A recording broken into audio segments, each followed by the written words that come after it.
My name is Jenks, Detective Inspector Frederick Jenks, and I've been assigned to a last-minute investigation into the death of Kate Vine, a PhD student found drowned at midnight last Friday in a lake in the woods on the outskirts of the tiny village of Edenton. I have until first thing tomorrow morning to decide whether her death was a simple accident or whether this was murder. Kate Vine appeared to the world to be a bright, confident, fun-loving PhD student with everything to live for. However, a history of depression and alcoholism revealed in her medical records suggests that in reality, she had become adept at hiding behind a mask. A lab report indicating a high level of alcohol in her blood, along with the late hour of her death and a lack of witnesses, makes a strong case that this was suicide. But the verdict overlooked some curious details. Why was her driving license found on the opposite side of the lake in which she drowned? Also, there were traces of morphine in Kate's system. Where did she get it? Kate was known to be a free spirit with a nihilistic love of danger, which may, in part, have something to do with a business course called Atlas, which Kate had joined and which she had been attending on the night of her death. Based in a large, stately home on the outskirts of the village, the exclusive Atlas is run by father and son team, Paul and Ryan Rand. Both were interviewed following Kate's death, but neither claimed to have seen Kate after the meeting, and both were understandably eager to distance themselves and Atlas from the tragedy. This isn't the first time that Atlas has been investigated. Atlas and their questionable methods, which many have suggested border on mind control. Ryan is married to Rebecca, landlady of Edenton's village pub, the George and Dragon. As yet, she hasn't been interviewed, though it's likely Kate visited the pub on more than one occasion. One of Kate's friends was Emma Bowman, who lives at Eden Lodge on the road leading out of Edenton village. Emma was also doing a PhD at the same university, but didn't attend Atlas. Interviewed after Kate's death, Emma seemed shocked and upset, insisting she hadn't seen Kate that night. However, it turned out her boyfriend had. Simon Thompson met Emma at university.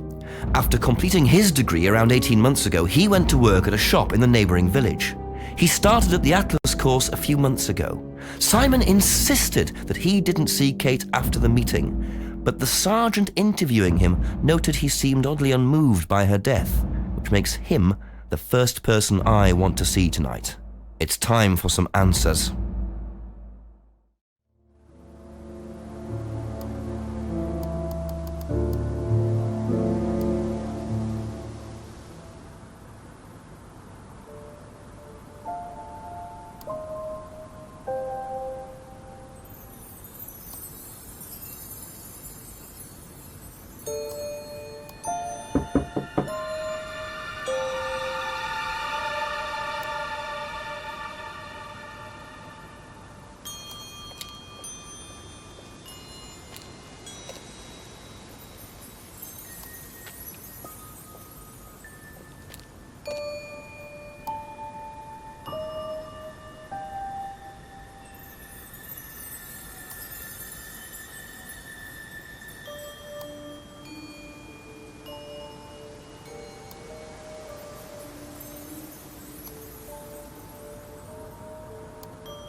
Always nice to randomly find a key on the floor.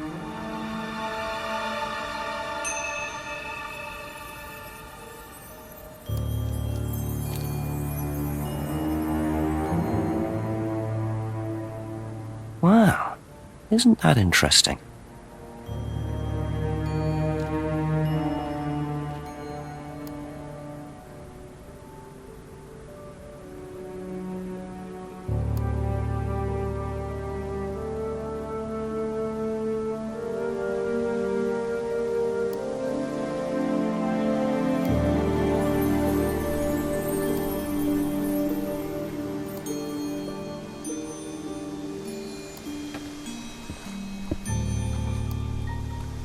Looks like a piece of jewellery there, stuck between the boards. Well and truly wedged in.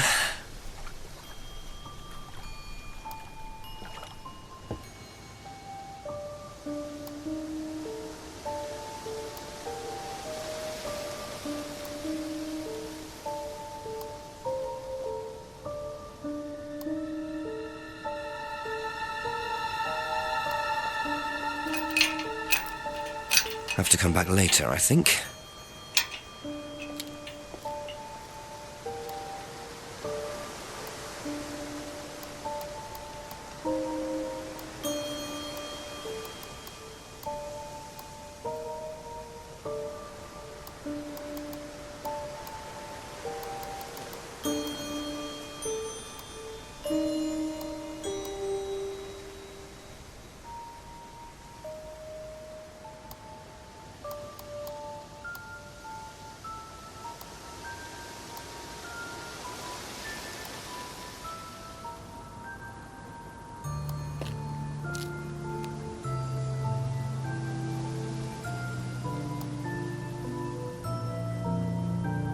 Very trusting, leaving a bike unlocked. Looks like homebrew equipment. Ah, this might come in handy.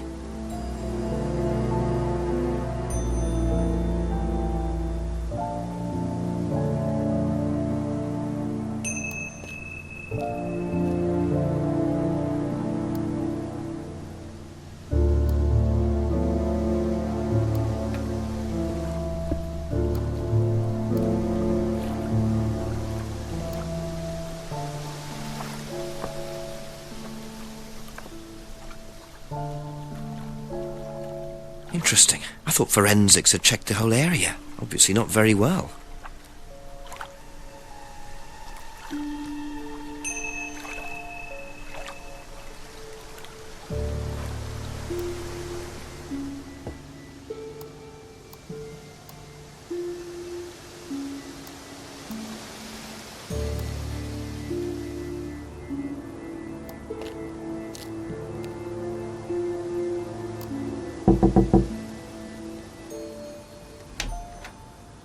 Is it Simon? Yeah.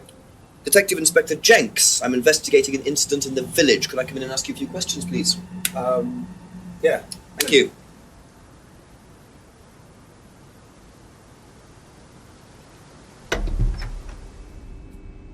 We can just go through here if you want. Emma's working in the front room. Hi. This is Inspector James. Jenks.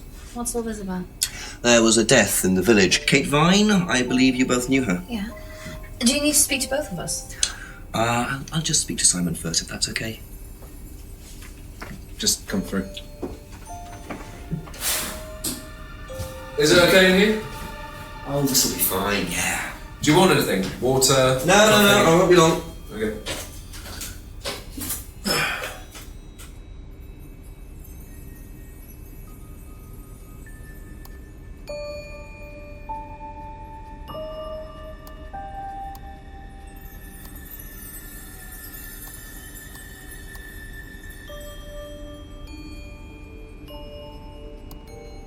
Recognise this at all? It does remind me of something. I don't know. I've seen it somewhere, but no, I don't know.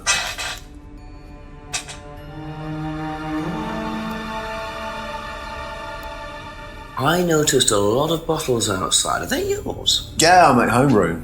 For yourself? Well, no, I give it out to my friends and stuff. I tried selling it at first, but I didn't have any takers, except for James over at Farmhouse. I used to trade it to him for herbs and stuff. Do you see James a lot? No, not really.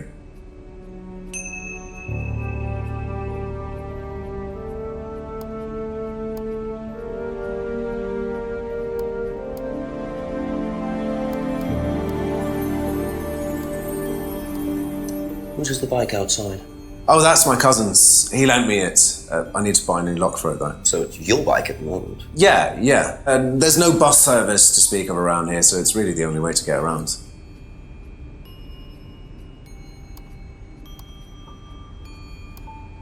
Did you know whether Kate had lost this or not? No.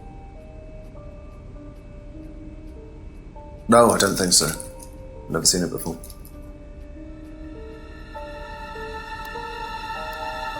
When was the last time you saw Kate Vine? So last Friday's meeting, I think. Did you see her after the meeting? No. How long have you known Kate? That would be when we started Atlas. 3 months ago? Did you socialise outside Atlas? No. How would you describe her? What sort of person was she? Well, she's talented. She was full of life, you know? Sharp, quite sharp. Would you say she had any emotional problems? Her mood could change. And, well, there was the drinking problem. When did you become aware of that? Well, she would come drunk to meetings sometimes. She would reek of the stuff. I mean, everyone knew, but nobody really said anything. So, tell me a bit about Atlas. That was just a business management training program for postgrads. And you started this after you left college? Yeah. And it's on every Friday? Yeah, well, my group isn't doing it this Friday, but one of the groups is. Okay, thanks.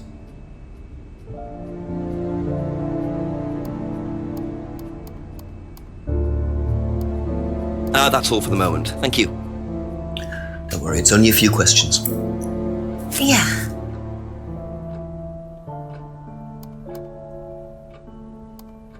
Have you ever tried Simon's homebrew? Me? No. I don't like beer. I only drink wine. I can't stand spirits either.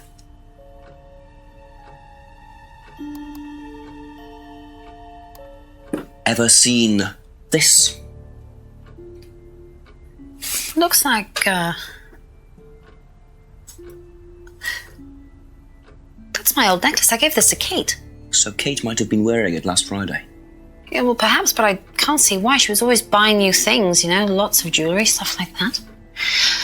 It's meant to be a bird in cage, but the cage's fallen off. I'll show you.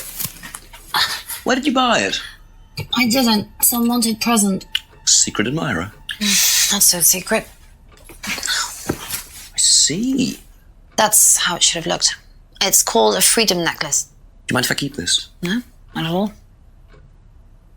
So the necklace did belong to Kate. Interesting. I'm starting to wish I'd brought a spare evidence bag. What's the stack of bottles outside? Oh, that's all Simon's stuff. You better ask him. I don't know.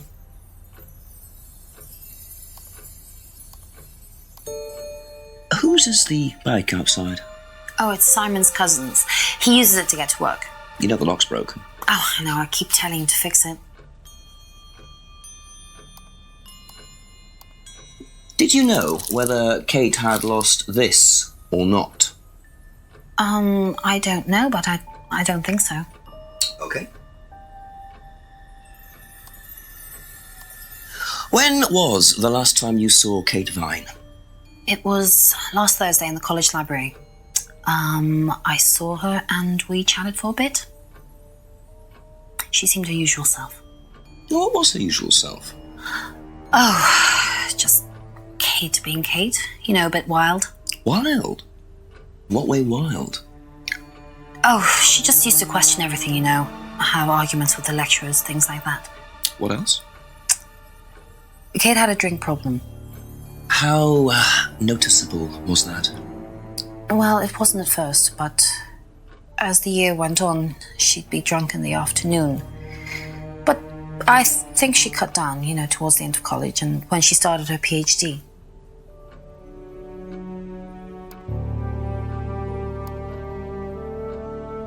Be back later on, if that's okay.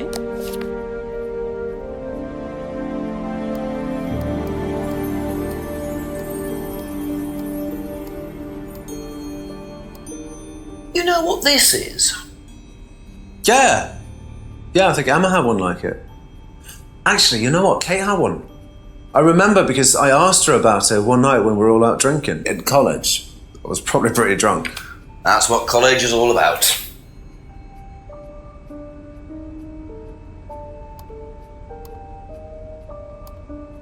Okay, that's it for now. Thank you. Best to knock on the window for Emma. Simon always answers the front door.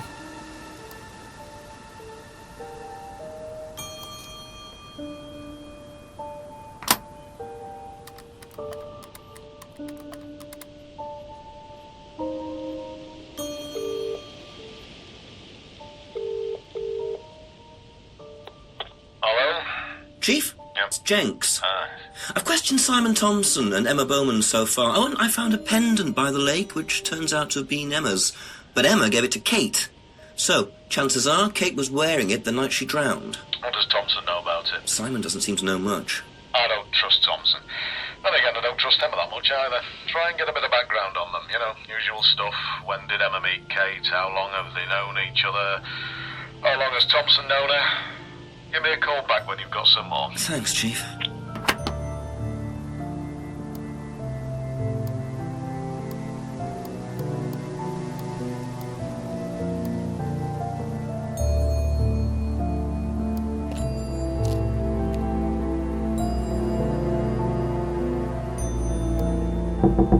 A few more questions, if you don't mind.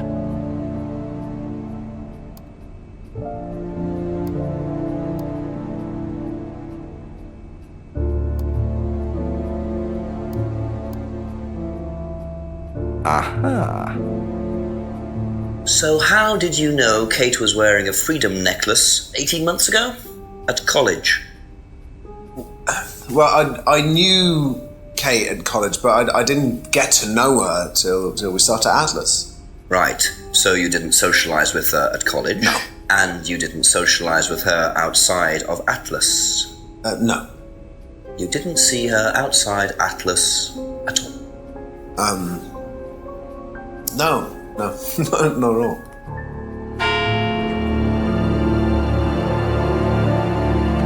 So Simon did know Kate at college, but why would he lie about that? Maybe he knows Kate better than he's willing to admit. 6 o'clock. I wonder if Rebecca's working in the pub tonight.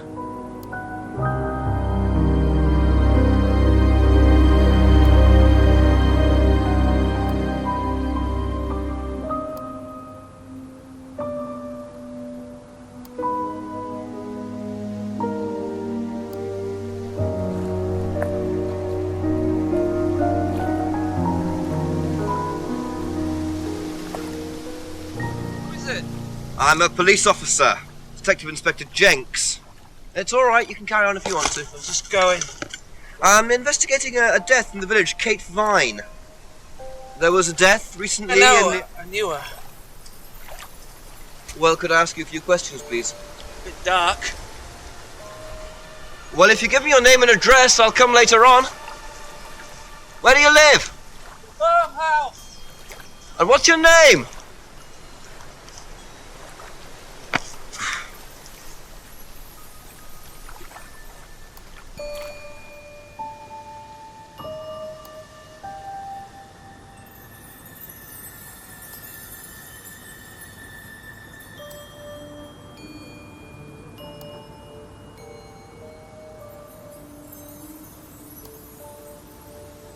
According to the map, Abbey Farm is across the road there.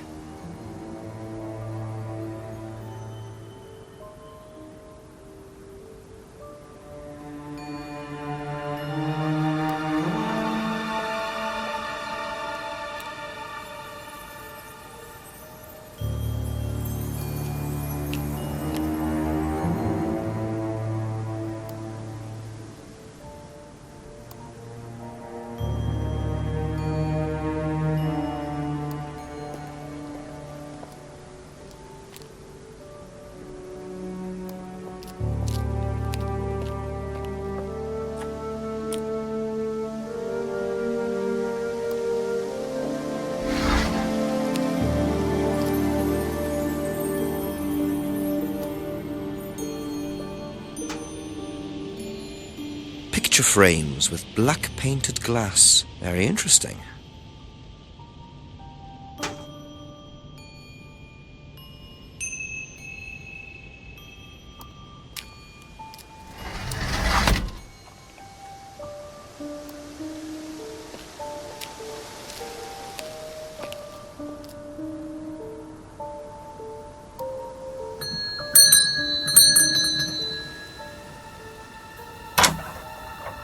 Could I ask you a few more questions, please? Didn't take you long. Haven't got much time. Just close the doors, shall I? Where do you want to sit? Oh, anywhere's fine. I didn't quite catch your name. James, Sit there. Thank you, James. Why are you asking me about Kate Vine? Routine. You know Simon, don't you? Thompson. Why, what did he say? That you all went to college together, you and Kate. Is that right? Might have done. Right. Good enough. Now, what's all this stuff in the workshop? Paint and stencils and things like that? Just a little sideline of mine. Oh, you do picture framing? They're black mirrors. Scrying mirrors. Now, what's a scrying mirror?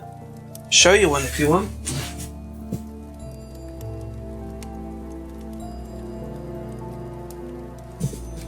Scrying goes back centuries. The ancient Persians did it. This country pagans still practice it. The fortune tellers pretend to do it. That's what the crystal ball's all about. It's all scrying. Mirror's just one way of doing it. But what is scrying? Depends who you are. People do it for different reasons. What sort of reasons? Exploring your mind, clearing your mind, communicating with the dead. Is that what you use them for, James? Communicating with the dead? And they make them for other people these days. And there's a market for these, is there? Lots of people want to talk to the dead, even if they don't believe in it. Do you make a profit on them? I don't do it for the money. How very charitable of you. Can I keep this? Keep it. Thank you. Black mirrors and hookah pipes. I wonder what else James is into. Ever seen one of these before? Freedom necklace. Don't think so. Have you ever tried Simon's homebrew? Thompson's tar? Yeah, I've tried it. Did he sell it? Well, not to me, not for money anyway. We used to trade stuff. What did you trade? I make a nice herbal tea as it happens. Him and his girlfriend were into it. What was his beer like? Lethal. Strong? Knock your eyes out.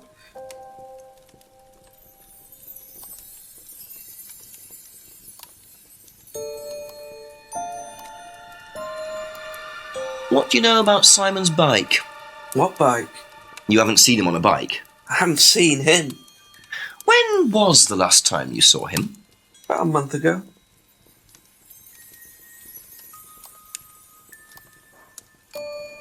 Did you know whether Kate had lost this or not? No idea. When was the last time you saw Kate Vine? Can't remember. How did you know her? Through Simon. His girlfriend was mates with her. Saw her around college a few times. Did you socialise with her much? Nah. She wasn't my type.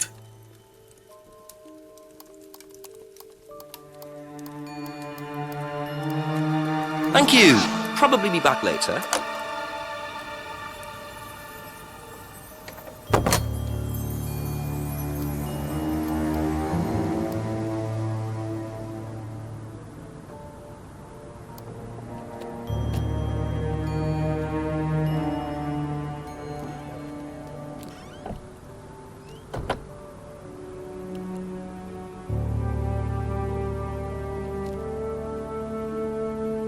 A broken window. Recently smashed by the look of it. Might have to ask about that.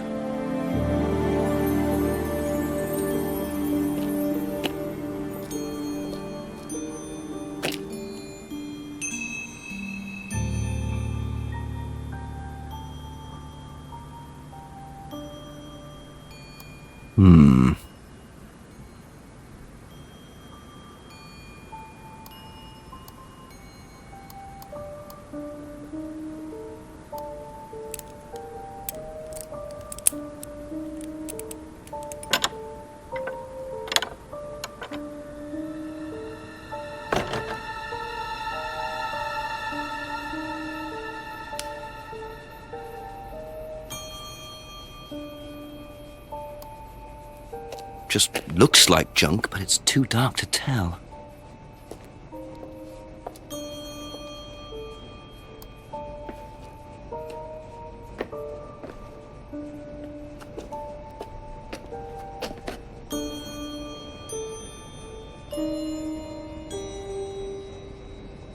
I wonder whose mask this is. Rebecca's or Ryan's?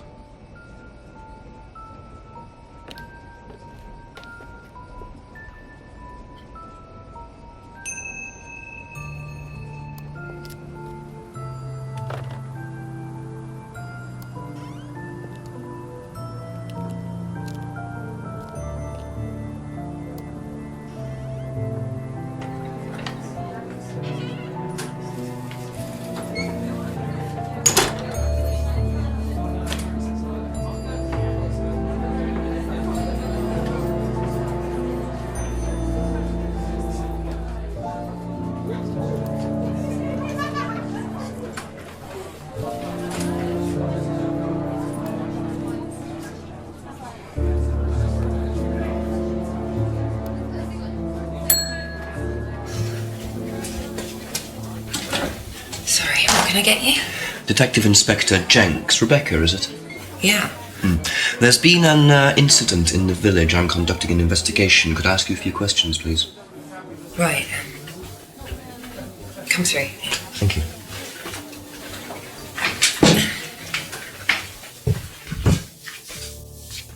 What's it about? There's been an unexplained death locally. Not sure if you've heard. The student? Yes. Yes, it was dreadful news. You're married to Ryan, one of the Atlas leaders, yes? I suppose I am, yes. Well, I just wanted to ask a few questions about Kate and Atlas, if that's okay. I don't know if I'll be able to answer any of them, but sure.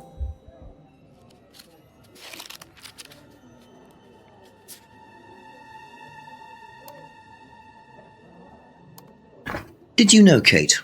Not very well. She came in a few times, but she was quite a moody person. You could tell she had problems. When was the last time you saw her? Friday. She popped in for a minute. And when was that? 7-ish. Was she on her own? I didn't see who she was with. She put £20 on the bar and then left.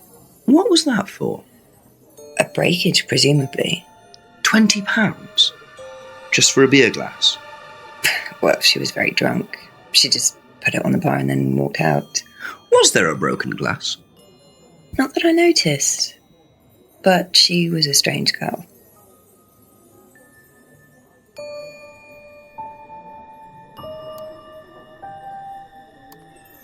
Have you seen this before? No, sorry. So you didn't know if Kate had lost it? No idea.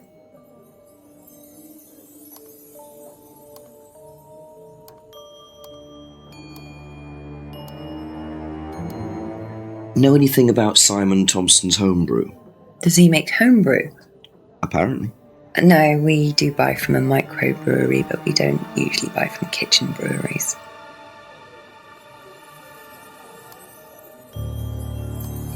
Do you recognise this?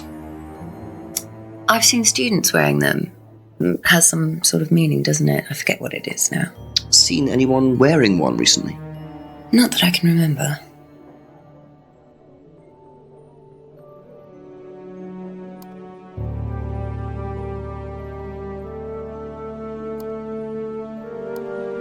Have you seen one of these before? Is it meant to be black like that? I think so. No.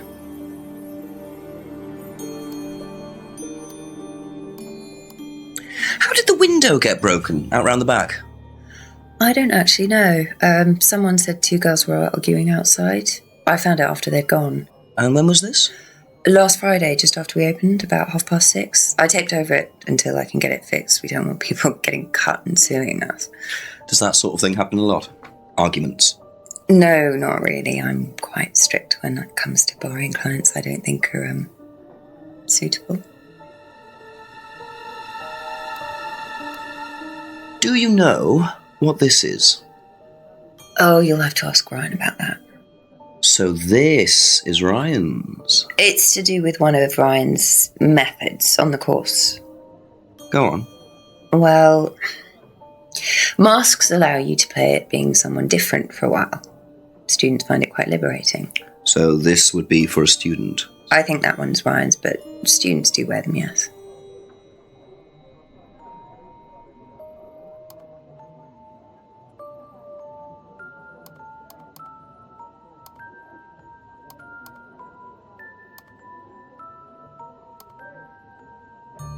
Aha. So, you said Kate gave you £20 for a breakage, but you didn't have a breakage. That's right. Do you think the payment could have been for the broken window? Could it have been Kate who was arguing? Well, I suppose it could have been, yeah. Could have been Kate, you're probably right, yeah. But you don't know who she was arguing with? No, I'm not sure. I'll ask around.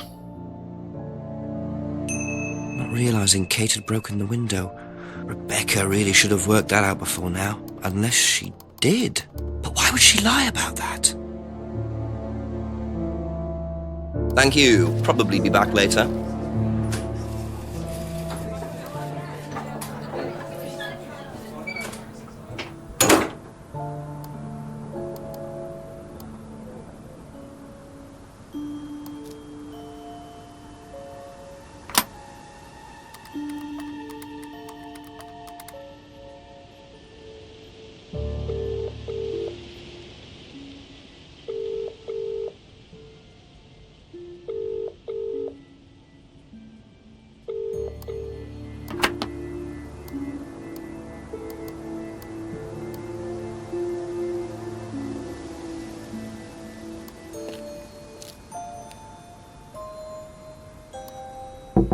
Couple more questions, if that's okay?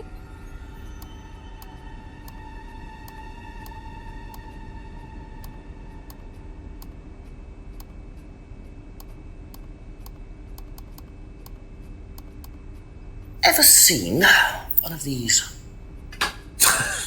Yeah, that's one of James's. He's into like New Age stuff, mysticism, magic spells, that sort of thing. He's nuts, though. I mean, he thinks the government are tracking him or something. Why would he think that? Well, I don't know. You'd have to ask him.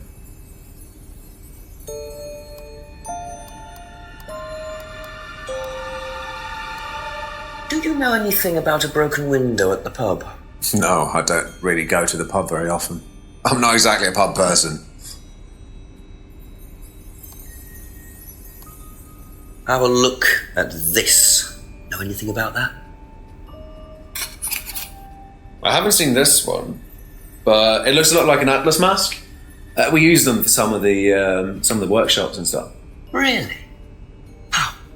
Well, you have to say something boastful or arrogant. You do it first without the mask, and then you say it with a mask. And the point is? Well, it's easier when you have the mask on, isn't it? People are not as afraid to be free about themselves, you know? What did you find out about it? Well, it was advertised. Actually, I think I've still got the... This is the advert that was at my college. To be honest, I've learned more in 3 months at Atlas than I did in 3 years at business school. Can I keep that? Yeah, go for it. I suppose that might be useful as a conversational starter. Know anything about an argument at the pub last Friday? No, I didn't go to the pub last Friday. What did you do after the course? Just went home. Came here. Just came straight back.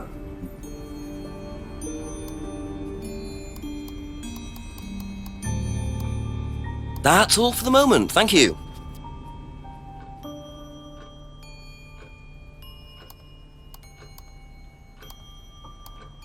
Have you seen one of these before? Is that from James? Now, what do you know about James? That he's creepy.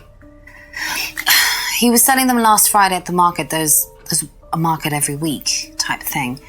And I usually go there for lunch. So you wouldn't buy one of these? No, I wouldn't. But Kate would. Was she into this sort of thing? No, I don't think so. She bought one, and I went round to her flat to try it out. You're meant to see ghosts or spirits or something. It doesn't work. How do you use it? You're just meant to stare into it. Shall I show you? Go ahead. Okay, so you just stare like this, and then you see.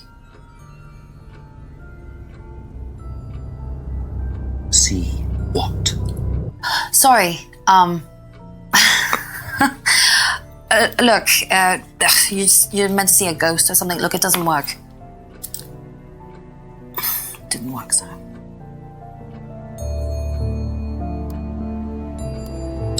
Know anything about a broken window at the pub round the back? The pub, a broken window at the back. Yeah, I saw it was broken. When was that? I was in the pub on Monday with a college friend.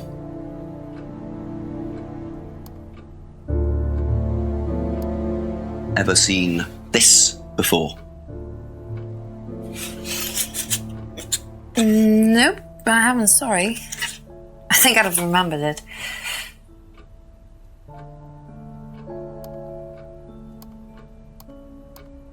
Did you hear about an argument in the pub last Friday? No, I wasn't there.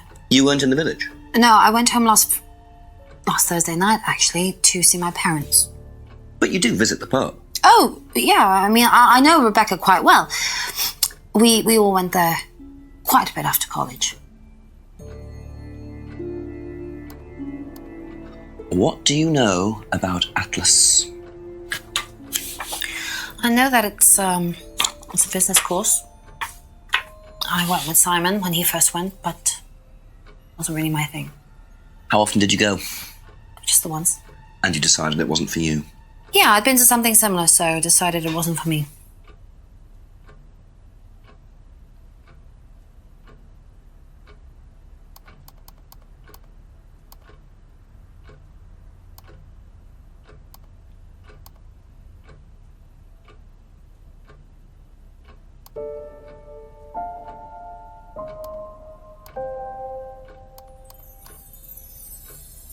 Aha. So, you went home to see your parents on Thursday night, that right? Yes. But you said you saw James at the market on Friday. No, I went to see my parents on Friday night. What time did you go on Friday? 8 or 9. And you didn't see Kate at all on Friday? No. You're not a very good liar, Emma. Okay. I saw Kate. Where?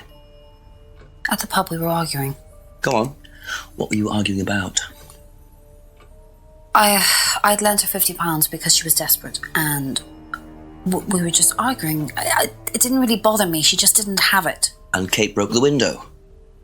Yes. She did things like that when she was angry. Smash things? Yes. So it was Emma arguing with Kate, but why didn't she want to admit it? In case it gave her a motive?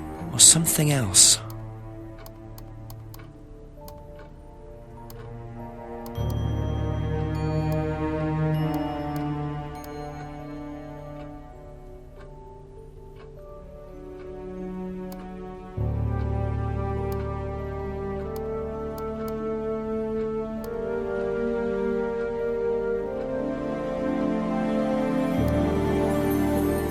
Aha.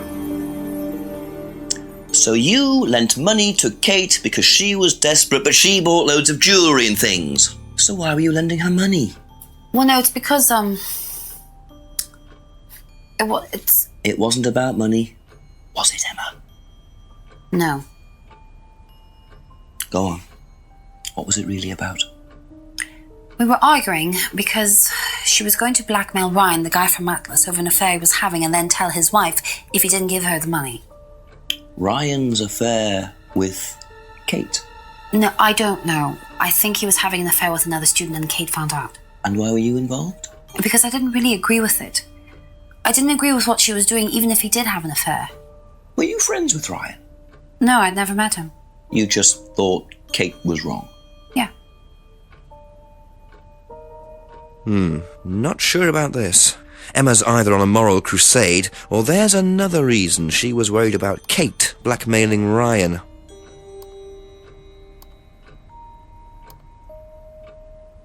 Aha. You said you went to an Atlas meeting with Simon. Yes. That's interesting, because I happen to know that Ryan is the main lecturer at Atlas.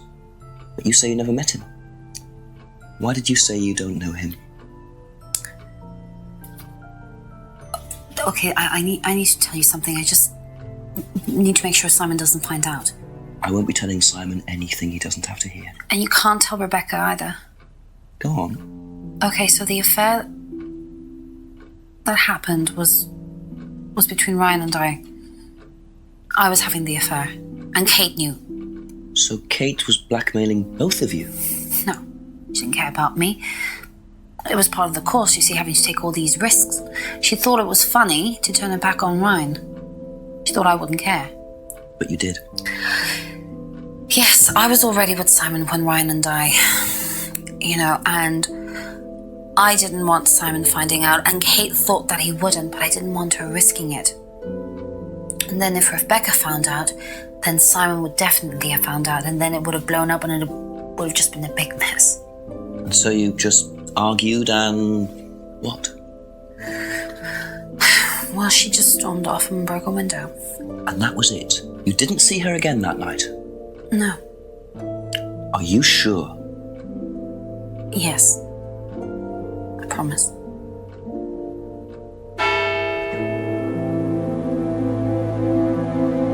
"7 o'clock. So, Ryan's a bit of Lothario, is he? I think it's time I met this Ryan Rand face to face."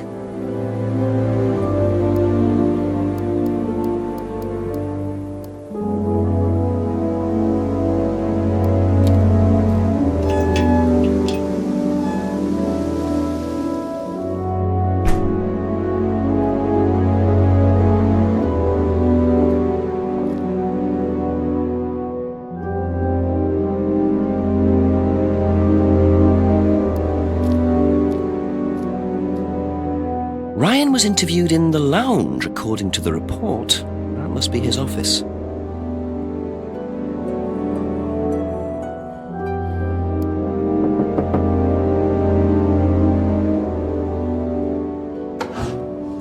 Ryan!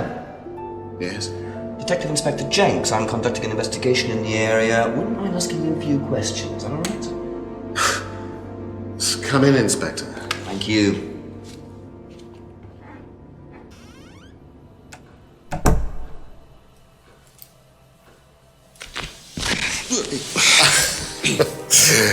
Drink, Inspector. I'd better not, eh? So you wanted to speak to me? I believe that Kate Vine was a student at Atlas. Kate Vine? Well, yes, she was. All of this has been thoroughly investigated, Inspector. It was suicide. Well, we have reason to believe there may be rather more to it than that. Really? Well, then, in that case, I'd be prepared to assist in any way possible. Thank you. My pleasure.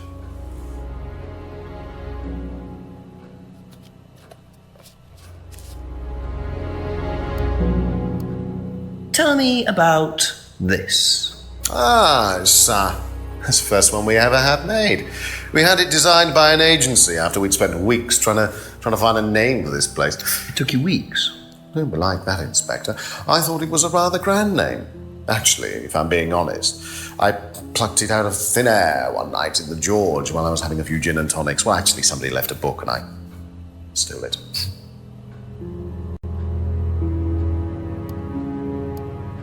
Do you know anything about an argument in the pub last Friday? What time? I believe it wasn't long after the pub opened. No. I usually leave for the Manor House about 6. I start preparations around 6:30. I like to get a head start.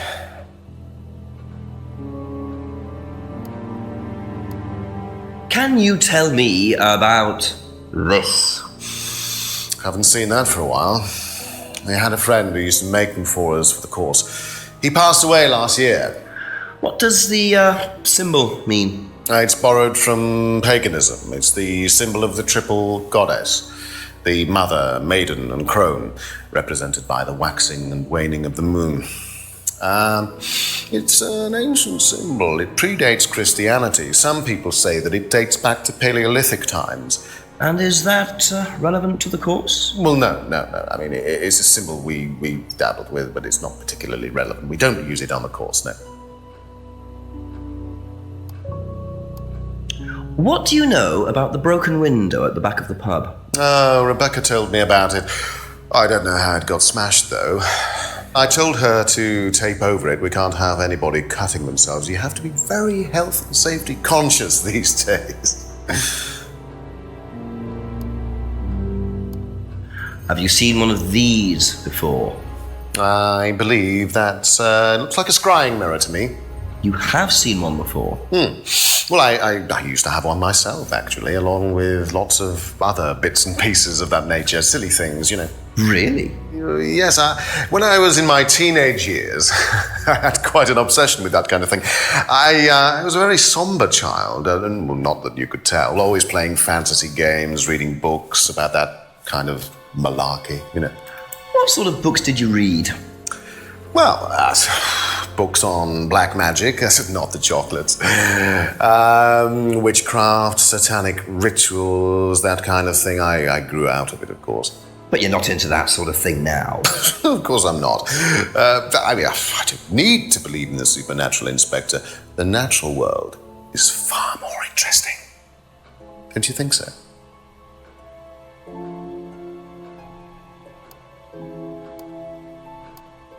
Know what this is? Yes. It's a freedom necklace. It's a symbol that we use on the course. It's supposed to represent freedom from the chains of your ancestry. Have you ever bought one of these? I haven't, but I've seen the students wearing them. Have you tried Simon's homebrew? Does he make homebrew?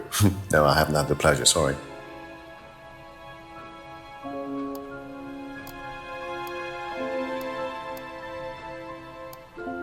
Does Simon Thompson ride a bike, do you know? I think so, yes. I think he drives as well, but I might be mistaken. Have you seen this before? Not that I recall. You don't know whether Kate had lost this or not? No, I've never seen it before, sorry. I believe the last time you saw Kate Vine was at the pub last Friday, then you came straight back with some of the students, is that right? Yes, I like to have a glass of port or two after a long day, and benefits of being married to the landlady. How did she seem that night? The landlady? Kate. Oh, Kate. Well, she was her usual self, drunk. That was usual. It was for her, yes. I mean, it didn't impair her ability, though. She was a very bright star, lots of potential, very enthusiastic. So she seemed to be enjoying the course? Well, as far as anybody could tell, yes. When did you first meet her? When she joined, about 3 months ago. And you hadn't met her before then? No. So you didn't suspect there was anything wrong? Well, do you mean, did I expect her to drown herself? Of course I didn't inspect her. It was quite a shock. Nobody expected that.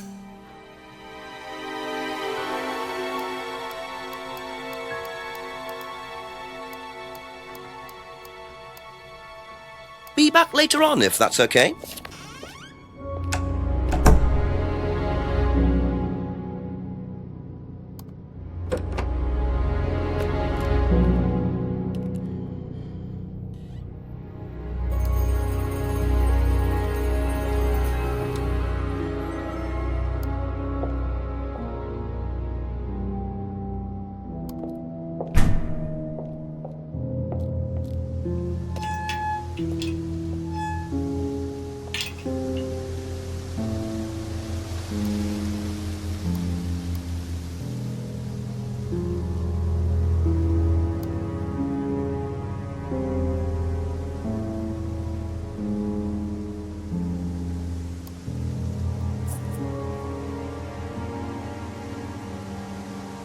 Mind not defacing public property, please? What's it to you?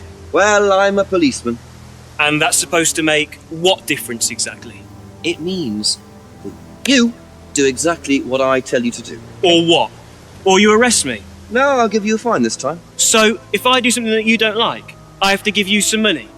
What happens if you do something that I don't like? You're going to give me some money? Look, I do not have time to discuss it at the moment. Can you just go?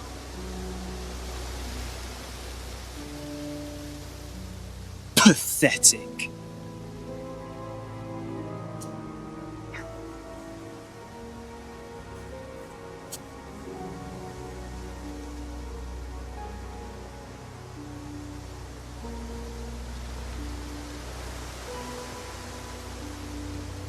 What a prize brat.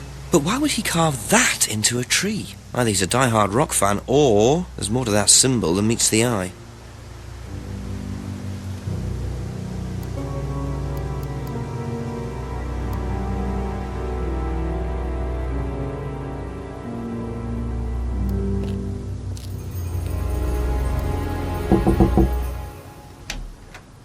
There you go. Come on. Thank you.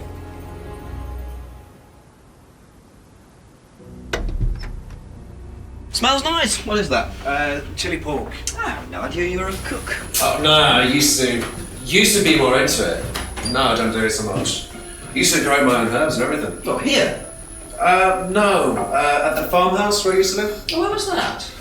That's where James lives. Yeah, we used to share a house together. The farmer used to let us use a corner of his greenhouse to grow stuff. I didn't know you knew James that well. Well, didn't really get on. Where are the greenhouses?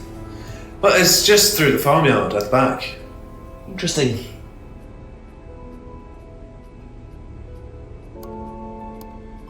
If I did this, would that mean anything to you?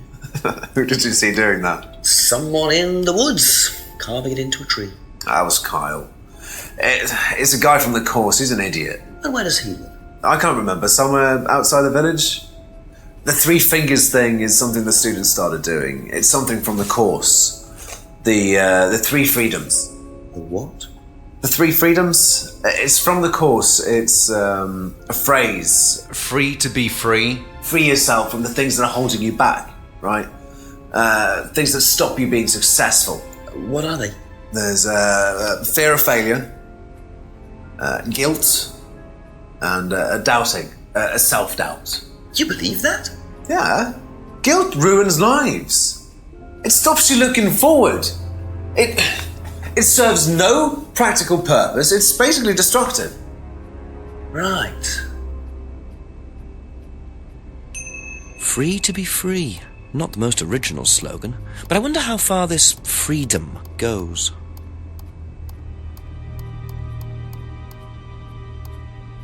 Thank you. Probably be back later.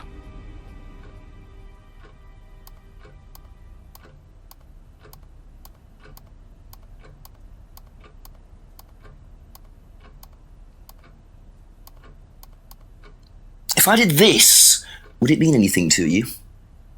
No. Why? It's okay, thanks. Do you know the phrase, free to be free? Yeah. It's an Atlas thing. I first heard it when I went with Simon. What did they say about it? They said that you shouldn't feel guilty if you do something wrong. I don't agree with that. No? No. No, I think you should feel guilty if you do something wrong. What did Simon think? I don't know, but I don't think he agreed with that either. That's it for the time being. Thank you.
Simon mentioned another greenhouse on the farm. Must be up the hill over there.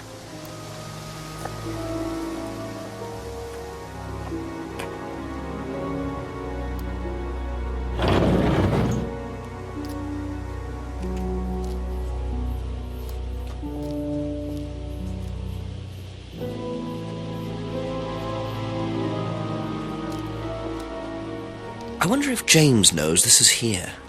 Don't know what it is, but it'd be interesting to see what he says about it.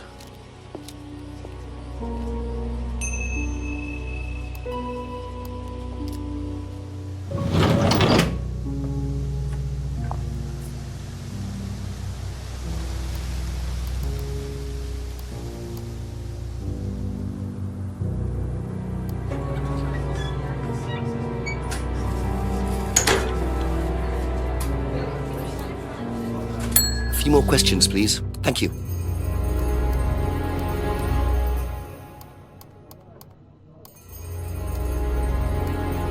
What do you know about this? It's an advertisement. They had it designed by an agency, I think. And when was that? Last year sometime. If I did this, would that mean anything to you? Why, is it meant to mean something? No, it's okay. Ever heard the phrase, free to be free? Do you mean the Atlas thing? Yes, I have. Know what it means? It means being free of guilt. What do you think about that? You mean, do I think it's a bad thing? Do you? I mean, surely if you have done something wrong. Oh, but that's the point, Inspector.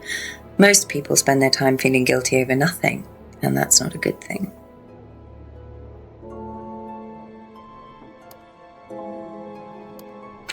Do you know what these are? Oh, magic mint. Where did you find this? Magic mint. Salvia divinorum. I used to grow it years ago. It makes you trip. In what way? It's a hallucinogenic and legal. Quite a dangerous combination, really. Do you use it? Me? No. No, I don't even take medicines. I like to stay pure. I didn't expect Rebecca to know about growing drugs. I know she claims not to use them herself, but I'm not so sure. Thank you. Probably be back later.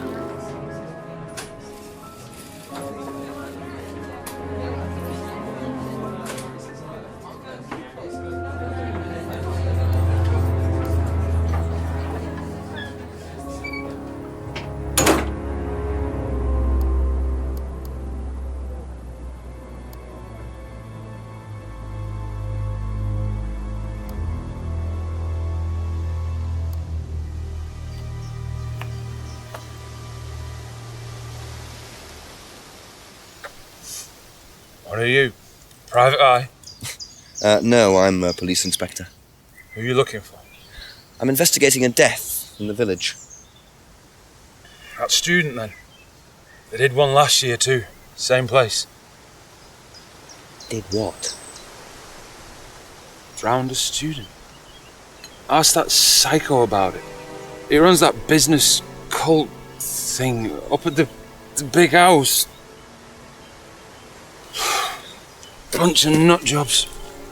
Hey, what was the student's name? Liam... something? Oh, sorry.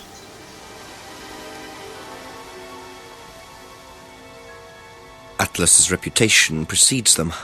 I think I might call the station, find out a bit more about this Liam.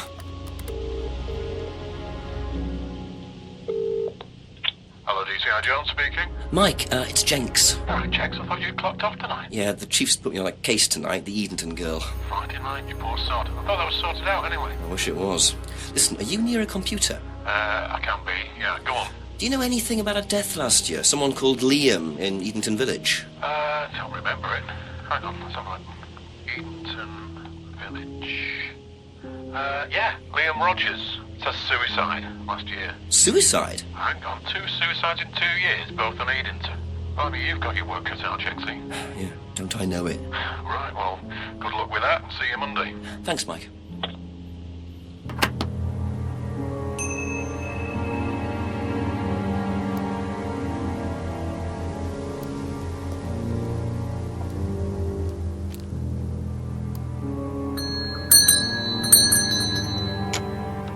Ask you a couple more things, please.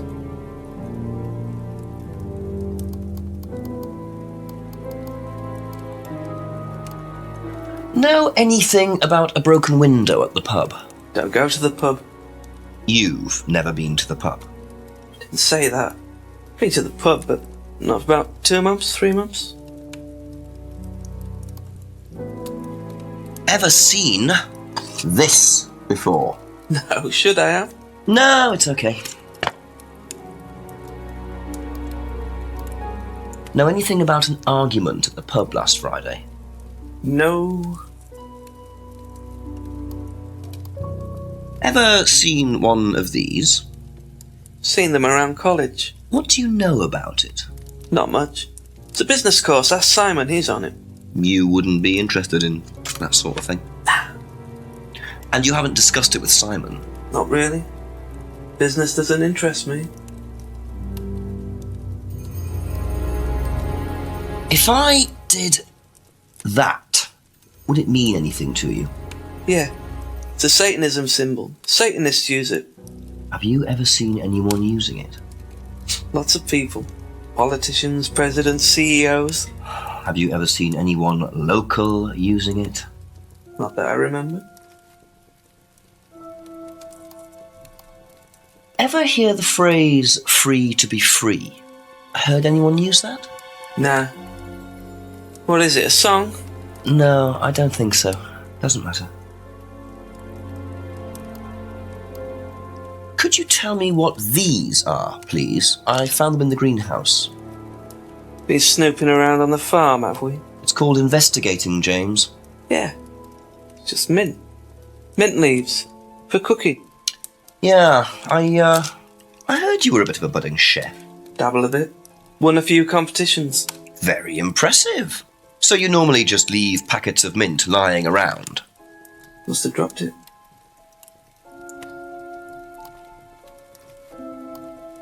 Ever heard of Salvia divinorum, James? What's that, skin cream? It's not a skin cream, no.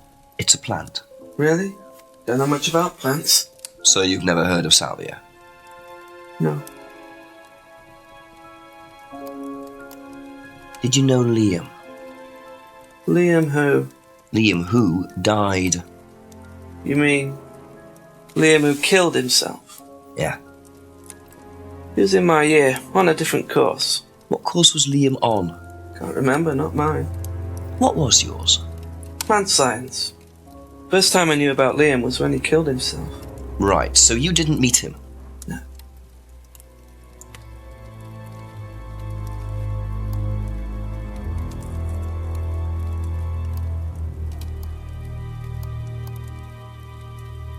Aha. So, your degree is in plant science, but you don't seem to know anything about plants. Well, still got a lot to learn. So you're still saying you've never heard of Salvia? Didn't say that. So you have? Maybe. And you do grow it? Yeah, it's legal, why not? What do you do with it? I use it for explorative purposes, meditation. And does this involve anybody else? Why?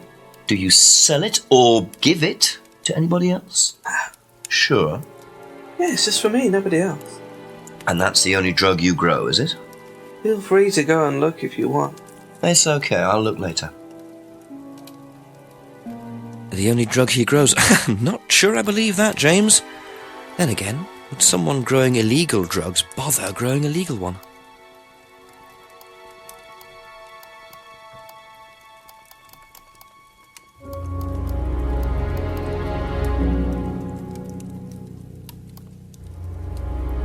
Aha. When you say herbal tea, do you mean salvia?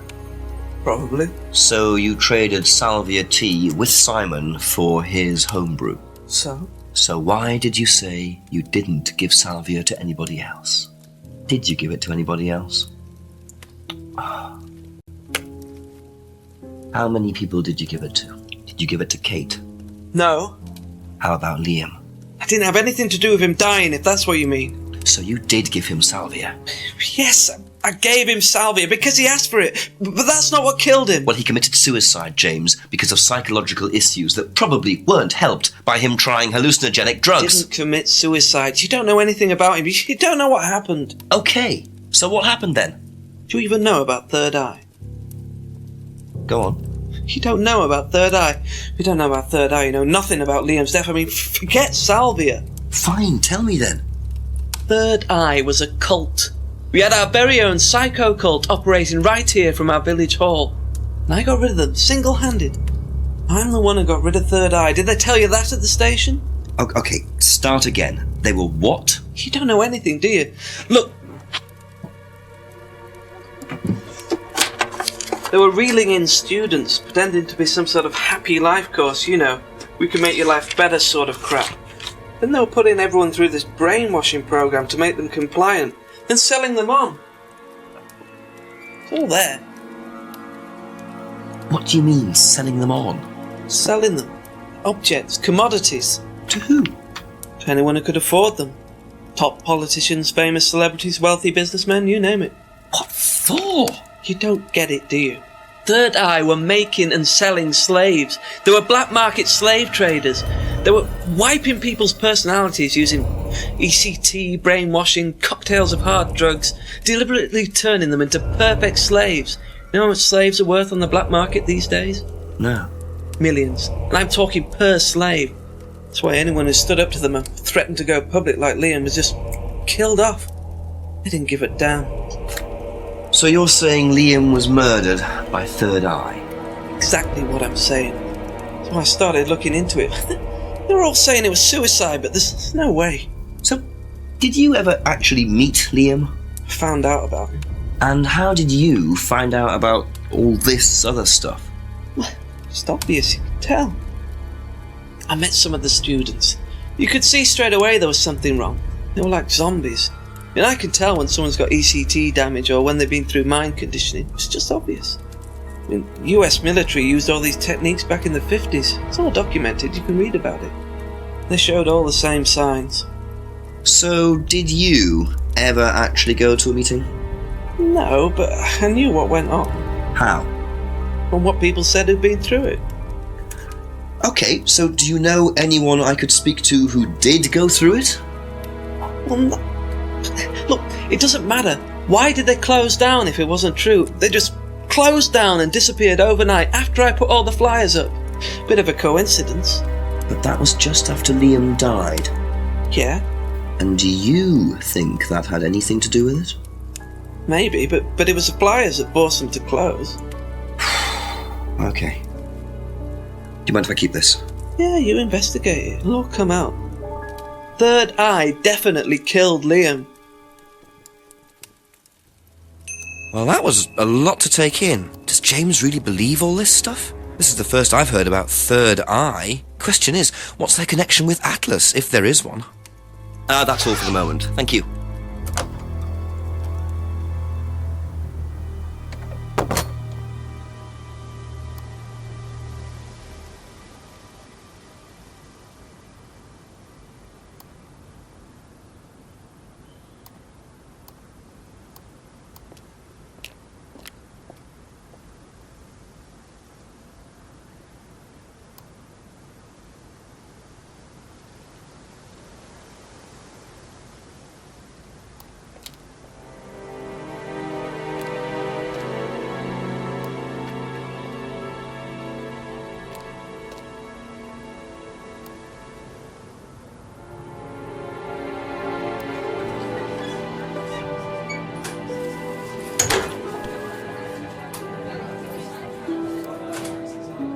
Just a few more questions, if you don't mind. What do you know about Liam? You mean Liam who took his life? He used to play in a band, Black Rock or something? No, Black Stone. Very gothic. I used to let them play in here sometimes at the weekends. They were quite good. Did you know there was anything wrong? I mean, why he might have... No, I didn't know him very well. Have you seen this before? Don't take any notice of that. Why? James Wilson is a fantasist. He spends his time pretending to cast spells in the woods. He's not exactly a stable person. And, I heard that he was involved with growing cannabis. Really? Well, don't quote me on that. So you don't think there's any truth at all to this? None at all. Have you seen this? Be back later on, if that's okay.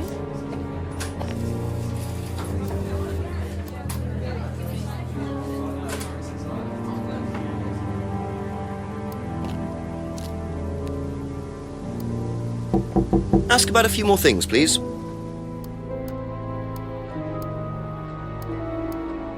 You know what these are, by any chance? No.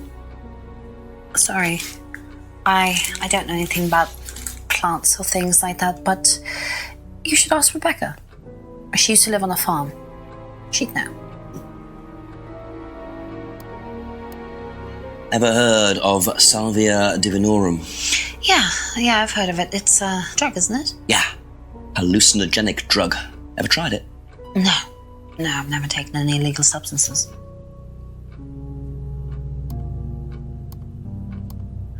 What do you know about a student called Liam? Committed suicide last year. Only that I didn't know him really well. Have you seen this? Yeah. It was all over college last year. James made it. Idiot. So you don't agree with what I'm saying? No, I don't agree with anything James says. He's absolutely crazy. He thinks that the government has been controlled by aliens and that we're all bugged. He's nuts. Okay, that's it for now. Thank you.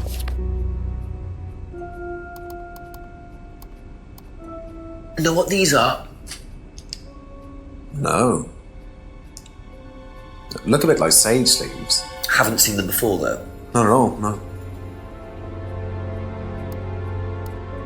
Ever heard of Salvia divinorum? Salvia divinorum? Magic mint. Same thing. Oh, yeah, you mean the drug? Yeah, I've heard of that. Yeah, ever tried it? Well, once or twice, yeah. But it's not really my sort of thing. It messes with your brain. I've never tried any other drugs either. Well, nothing like that. Nothing hallucinogenic. What do you know about Liam? Liam? Local lad. Took his life. Oh, that Liam! Yeah, I heard about him. But you didn't know him? No, I know he went to college, but didn't really know him. It's sad, though. Have you seen this before? Oh, is this the thing that James did? Yeah, I've heard of it. What do you know about all this? Third eye, I think they were called? I don't really know anything about it. I mean, I've heard about Liam's death, but all I know about Three Eyes or whatever is on this flyer. So you hadn't heard about Third Eye? No, sorry. Thank you. Probably be back later.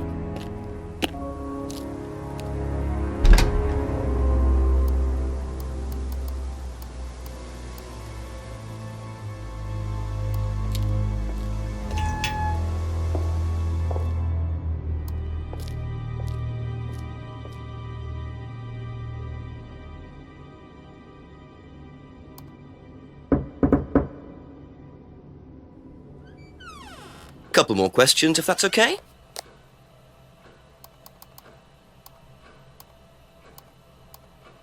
If I did this, would that mean anything to you? It's a devil sign, isn't it? Is that what you're getting at, Inspector? This is not something you use on the Of course course. it's not something we use on the course, Inspector. I don't even know what that could possibly mean, exactly. Can you tell me a bit about the phrase free to be free? Free to be free, my favourite motto. Well, we teach our students that people, they suffer from excessive guilt, don't they? Excessive self-criticism, excessive doubt. Evils of excess, we call them. And we tell our students that if they rid themselves of these evils, then they're free to realise their full potential. Who came up with all this? I have a background in psychology. Honestly? Yeah, don't look so surprised, Inspector. There's an intellect lurking in here. When did you come up with the phrase? When we were based at the village hall. When I say we, I came up with the phrase. Dad's more the money man. And very successful at it too, I hear. Oh, he's successful, but he's not a creative man. Dad suffers from a lack of imagination. Do you know what this is? Looks like chopped tea bags to me.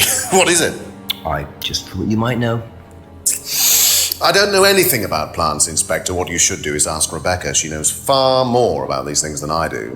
Messy things, growing things. Have you ever heard of Salvia divinorum? No. What is it? It's a hallucinogenic plant, a legal one, at least for the moment. I've no interest in drugs, Inspector. My job. That's the only drug I need, as trite as that may sound. Do you know any students who may have used hallucinogens? No. My students aren't interested in that kind of thing. Besides, no one is allowed drugs or alcohol onto the site. I don't think anyone has ever brought drugs to Atlas. Do you have any medicines on site at all? No, we're not allowed, insurance purposes. What can you tell me about Liam? Oh, Liam. You mean the boy who committed very unfortunate, isn't it? Did you know him? Oh, yes. Well, I say know him. I met him in the pub. Seemed very happy sort of person. Well, I say he seemed happy. He can't have been, can he?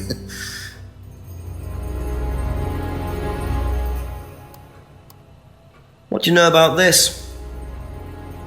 Not much. So you've never seen this before? You don't know anything about Third Eye? Well, I don't remember seeing it now.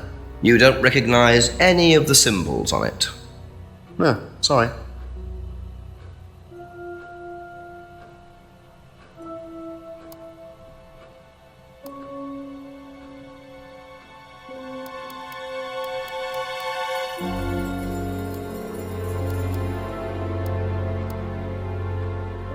Aha. Ryan, you've just told me all about the moon symbols on the mask, then you're claiming you don't know anything about the symbols on the flyer. It's all the same thing. Oh, actually, yes. Sorry, yes, I do remember that. So what did you know about Third Eye? Oh, not much, really. Never came into contact with them. That explanation was way too short. Ryan's definitely hiding something.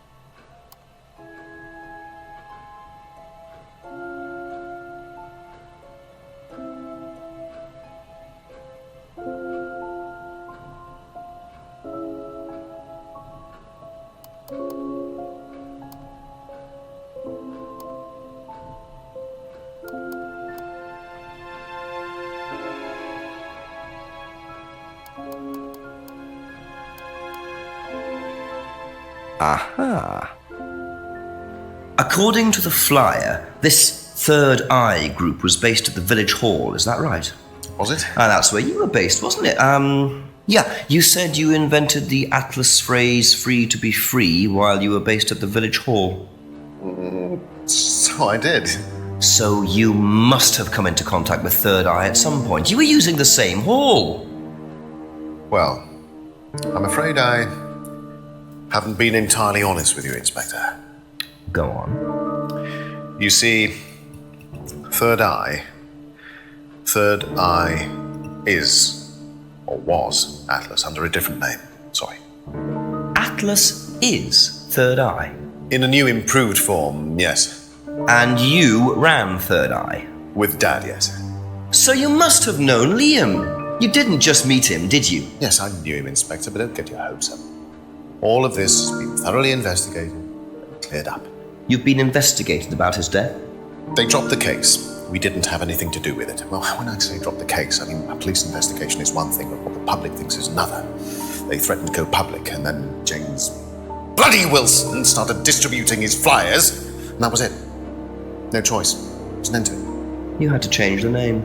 We'd already paid the family an out-of-court settlement. Thought that was an end to it. But then James, his cronies, they wouldn't leave it alone. So we had to close down, buy a new place, rebrand. So eventually, we reopened here. As Atlas? As Atlas. And it worked? Up till now, yes. So you knew James Wilson too? We knew James, but he didn't know us as such. Oh, he was very quick to shoot us down, but he didn't do anything like actually coming to the course to see what he was about. So James wouldn't know that you were now running Atlas? Not unless he came to one of our courses. And how much of all that stuff was true? ECT machines, brainwashing? I'm afraid that exists only exclusively in the mind of Mr. Wilson. All we do is make better business people. We challenge their prejudices and presumptions. Why don't you come along and see for yourself? The course starts in 15 minutes. Excuse me, Inspector. Hello. I can't come back now. Well, you have my car at the moment. All right. All right. See you later. That was Dad. I have to go back. You can come and meet him if you like. Well, I might come and have a chat. Come with me.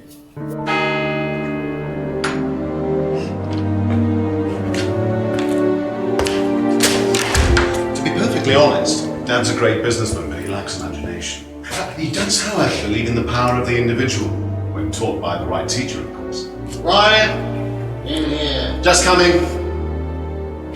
He's through here.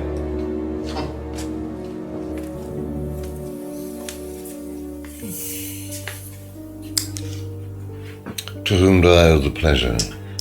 Detective Inspector Jenks. I am investigating a death in the village. I believe you knew Kate Vine. Oh, I thought all this was dealt with, Inspector. You do know that Kate Vine was a gherkin short of a big mad.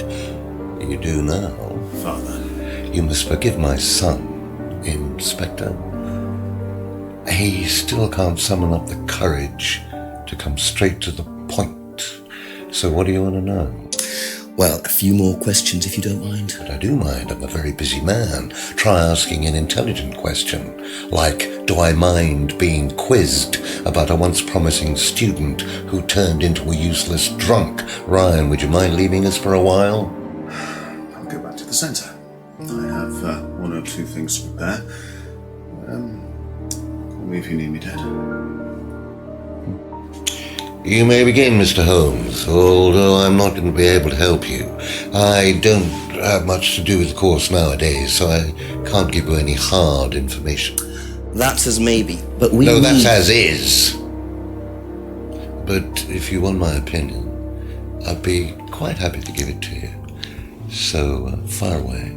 Okay, thank you.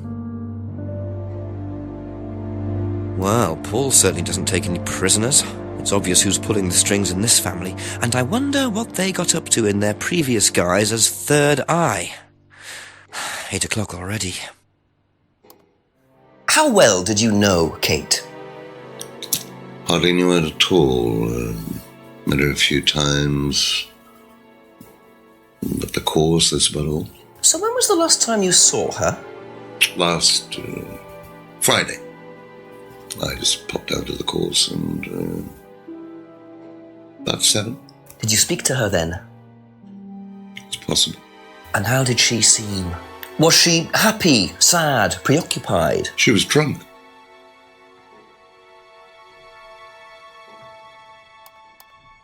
Do you know if Kate had lost this? It's her driving licence. How would I know that? You didn't see it lying around anywhere? No.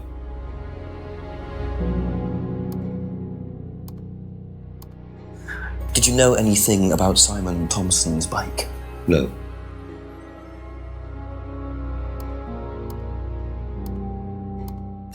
Have you seen this before? Looks familiar. Where did you find it? It was, in the woods. Presumably had something to do with Kate or a killer. Well, that's what I'm trying to establish. Shouldn't it be in an evidence bag, Inspector, in case of contamination? I didn't have one with me, unfortunately. Well, don't go testing it for DNA, will you? It's got yours all over it. Ever tried Simon's homebrew? Simon Thompson? No, I haven't. I wouldn't touch anything that has had Simon's fingers in it. What do you know about this? It's a freedom necklace. It's a symbol we use sometimes on the course. Little bird in cage flying away. Freeing themselves from their past is the analogy. So do they get them when they join the course or something? No, not as a rule. I think I bought one once as a present. Oh, not for Kate, by any chance? No, not for Kate. I can't really remember who it was for. A birthday present, maybe for one of the students. Which student? I've no idea.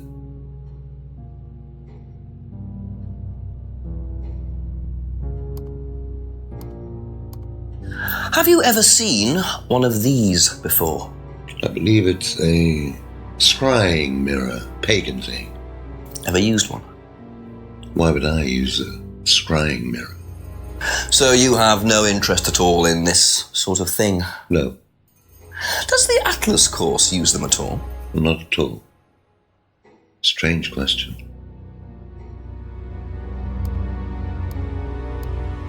What do you know about this? Looks like a mask. You don't recognize it? Not particularly. Looks like a monarch mask. What's a monarch mask? Monarch is a fancy dress. Outfitters. Ryan goes there sometimes.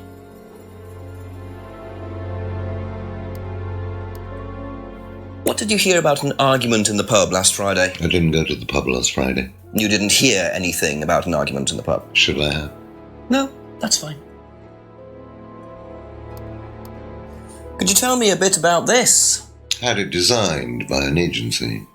And when was that? Last year. Is that when you started the business? Yes, I suppose so. If I did this, would it mean anything to you? I presume you've seen an Atlas student doing that. Ah, so this is an Atlas thing. Well, it wasn't exactly our idea. The students started doing it spontaneously to show commitment to the cause. Cute, really. Which student did you see doing that? I'm not sure, but he was carving it into a tree. I told him to stop. Did you really? Why? Defacing public property. That's the most ridiculous thing I've ever heard. What's the punishment for that kind of thing nowadays? Prison sentence? It's usually a fine. All right. What about defiling public liberty? Does that carry a fine too? Oddly enough, the student in question argued a similar point. Is that something you encourage on the Atlas course? We encourage people who put ideas first and moral anachronisms second. The problem with the law, Inspector, is that it's out of date. Well, I suppose that's a matter of opinion. However, you still respect it. Respect it? I abide by it. We all play by the book, Inspector, but that's only because of the threat of possible incarceration. Can you tell me a little about the Atlas phrase, free to be free? Where did you hear that? I was talking to one of your students. It's a little phrase we conjured up to summarize our objectives. What is your objective, if you don't mind me asking? Mine, or do you mean the course's objective? On the course. The objective of the course is to free people from bondage. We teach that most people are crippled by their past, by guilt, their attitudes, their beliefs, all that kind of nonsense. Guilt cripples people? Feeling guilty in business is like a meat eater feeling guilty in an abattoir. Guilt comes from the archaic emotional centers of the brain. It's a vestige of our animal ancestry, that's all. In business, you heed it at your peril. I'm sorry, Inspector. My house appears to be haunted. Would you mind closing the door? So, you believe that guilt has no place in business? None at all. I have few beliefs, Inspector, but that's one of them. And what if you have done something wrong? Well, that's the whole point. Guilt has nothing to do with it. Interesting opinion.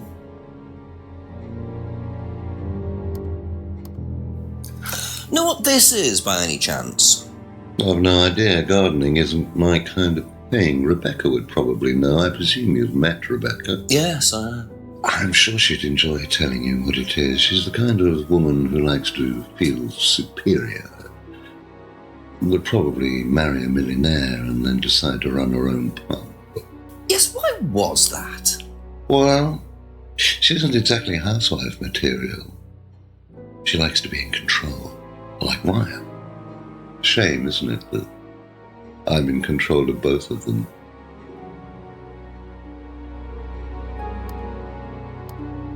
Have you ever heard of Salvia divinorum, or magic mint? Sounds like it might be a drug. It's a hallucinogenic plant. Legal, as a matter of fact. I'm not a drug taker, Inspector. I have no enthusiasm for voluntarily poisoning your brain. And you've never seen anyone on the course taking it? Well, if someone had, they wouldn't have done it openly. We don't allow drugs or alcohol on our course. We like to tell the students that success is the best drug. Whether you buy into that, of course, is another matter.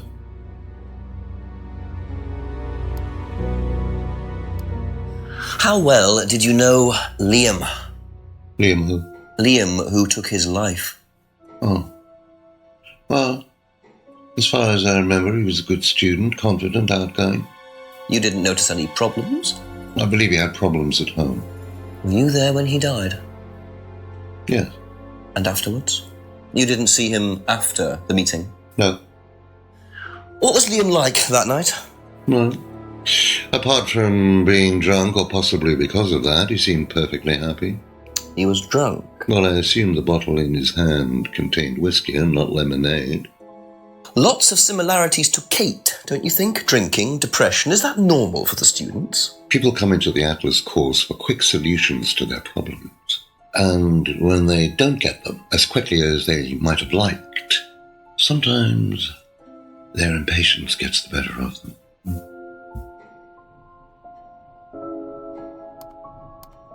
What do you know about this? So you've been graced with Goebbels' company already, have you? James, our local minister for propaganda. I suppose Ryan already told you all about our actual previous incarnation. He explained, yes. Did he tell you anything scandalous? Not unless you count the suicide. Well, these things happen. Was it your idea? The suicide? Third eye. Yeah, I suppose it was. As my son had started to atrophy, I decided I ought to give him something to do. And third eye was the same as Atlas, teaching business skills? Very similar. So Liam's death didn't prompt you to make any changes? There was nothing we could do about Liam's death, Inspector, any more than we could do anything about Kate's. It was out of our control. You can't blame me for wondering, Paul. 2 student deaths in 2 years? It's called a coincidence, Inspector. I expect they ate fast food also. But you're not investigating all the local chippies, are you?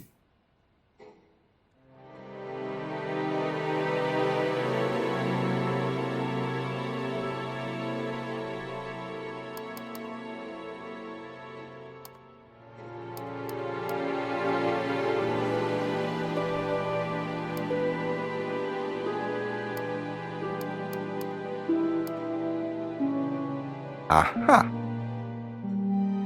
So if you don't allow drink or drugs onto the site, why did you allow Liam to drink whiskey all night? Well, we did give him various warnings. Did try to stop him, but didn't work. But you let him stay on the course? Yeah, well, we couldn't throw him out. This isn't a primary school, Inspector. We're not the police. We can't enforce these rules. If they pay their fees, they're entitled to stay on the course. And what if they want to take drugs? As long as they do it with discretion, frankly, I don't care if they want to wipe or inject paint stripper all over their faces. Do you store any alcohol at Atlas? No. Is there a kitchen? Why, do you want to go down there and check? Well, obviously you wouldn't mind if what you're saying is true. Of course I wouldn't mind. It's past the lavatories down the corridor, but you won't find any drugs in there or alcohol. Whether I find alcohol at Atlas or not, it probably isn't particularly relevant. But it's worth a look anyway. Thank you. Probably be back later. I get the feeling I might be seeing a lot of Paul tonight.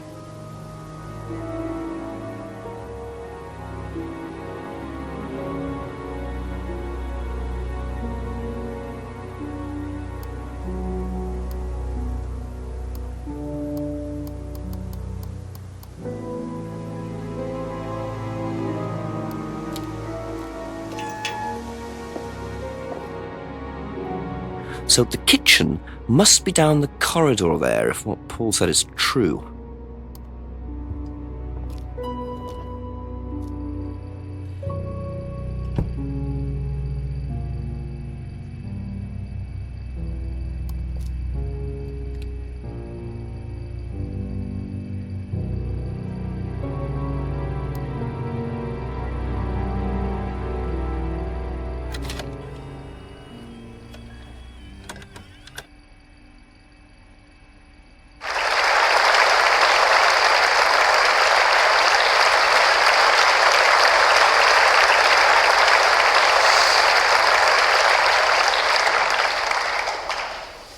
Freedom, true freedom, means freedom from many vices that society had traditionally believed to be virtues.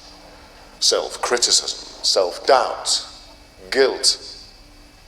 Ladies and gentlemen, these are not virtues. These are sins.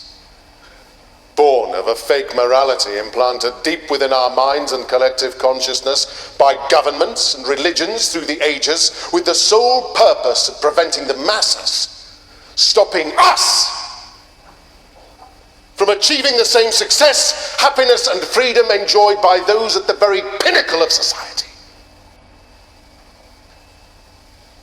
I'm going to show you that common morality is nothing more than the cynical creation of an elite desperate to stay in power.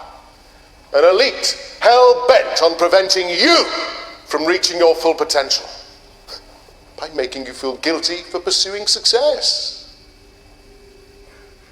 But the good news is that you can take back control. You can become the success you deserve to be. Atlas will give you a unique and powerful advantage. Life in all its technicolor glory can be yours. All that you have to do is to stay, embrace it, enjoy it, and learn to love your ambition. Welcome to Atlas.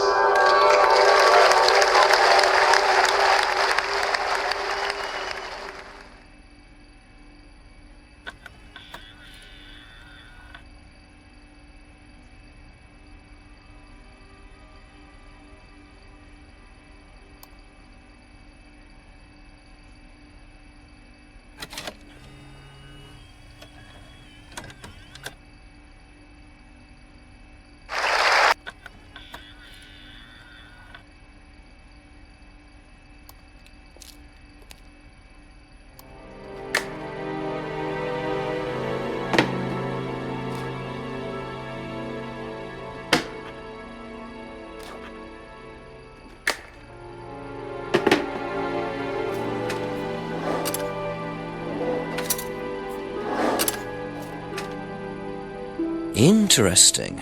Well, there's a TV right there with a DVD player. I don't think anyone will mind if I have a quick look at this.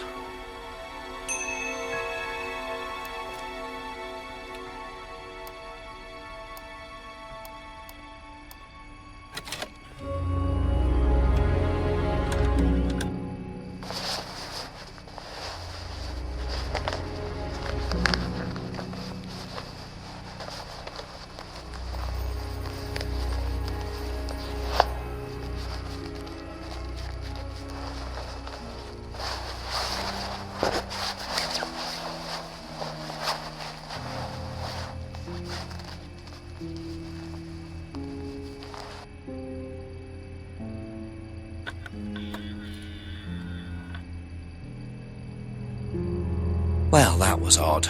Looked like someone pickpocketing, but why make a video of it?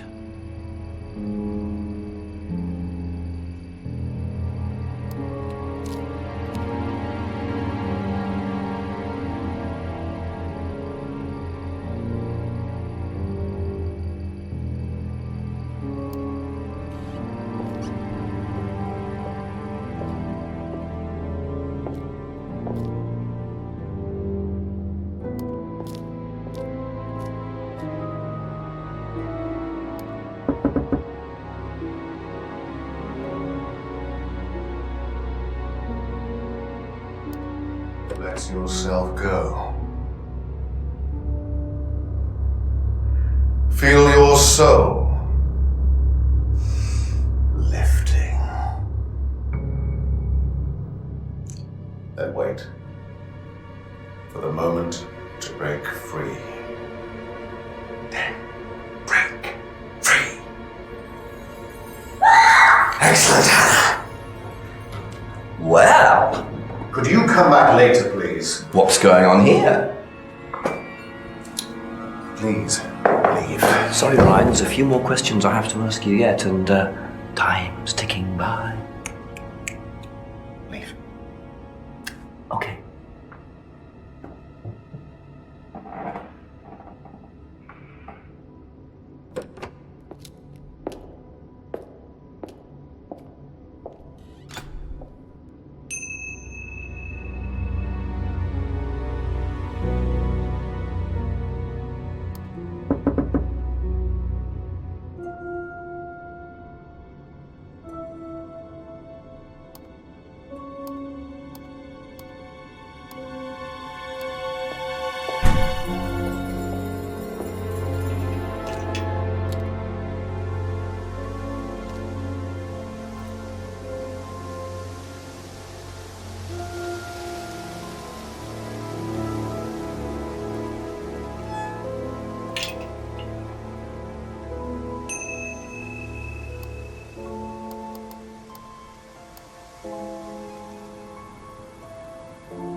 A few more questions, please. Have you seen this before? No? Don't think so. What do you know about doll burning? Doll burning, I think, was something that they did on the course. Simon mentioned it. Oh, they didn't do that when you were there? No.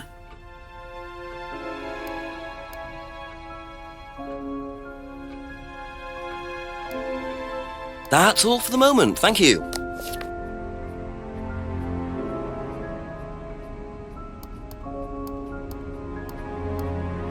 Have you seen this before? No. No, sorry.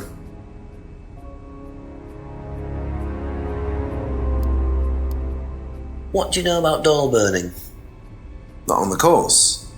It's a ritual thing. It's getting rid of things that you don't need. Throw it into the fire. And that's a good thing? Well, yeah, it helps you getting rid of things you don't need, so you can move on and take control again. So what are the masks for? They're just to help you get into the right frame of mind. Just get you into the zone, help with the trance. A trance? Yeah. It's like self-hypnosis. We do it on the course sometimes. It's just to help you get into the right frame of mind, So you hypnotise yourself? How do you do that? Just stare into a mirror and chant something, just say the same thing over and over again. Or you could just close your eyes and put yourself into a trance. Some people can do that. And that's safe? Well, yeah. Hypnosis doesn't work the way that most people think it does. You can't just be hypnotized if you don't want to be hypnotized. But you can learn to hypnotize yourself. What did you say it was called? Autohypnosis? Self-hypnosis, auto-hypnosis, same thing really. I think Simon was a bit too quick to play down the role of auto-hypnosis on the course. I'll have to ask around about this.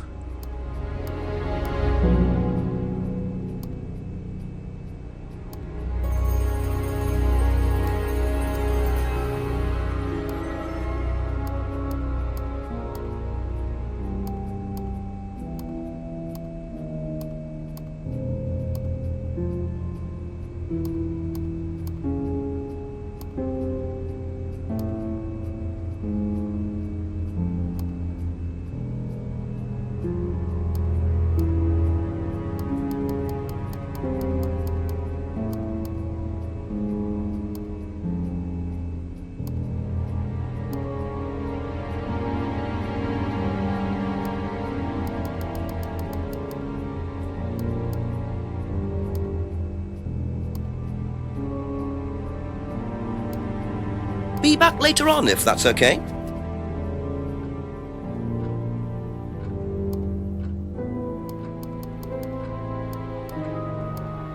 Do you know what autohypnosis is? It's some type of self-hypnosis, isn't it? Yeah. Have you ever tried it? No, I haven't. But I think Kate was into it. She learned it from when she went to Atlas. And what did she tell you about it? Not a lot, really. I think it helped her. I think she used it as a sort of self-meditation. Thank you. Probably be back later.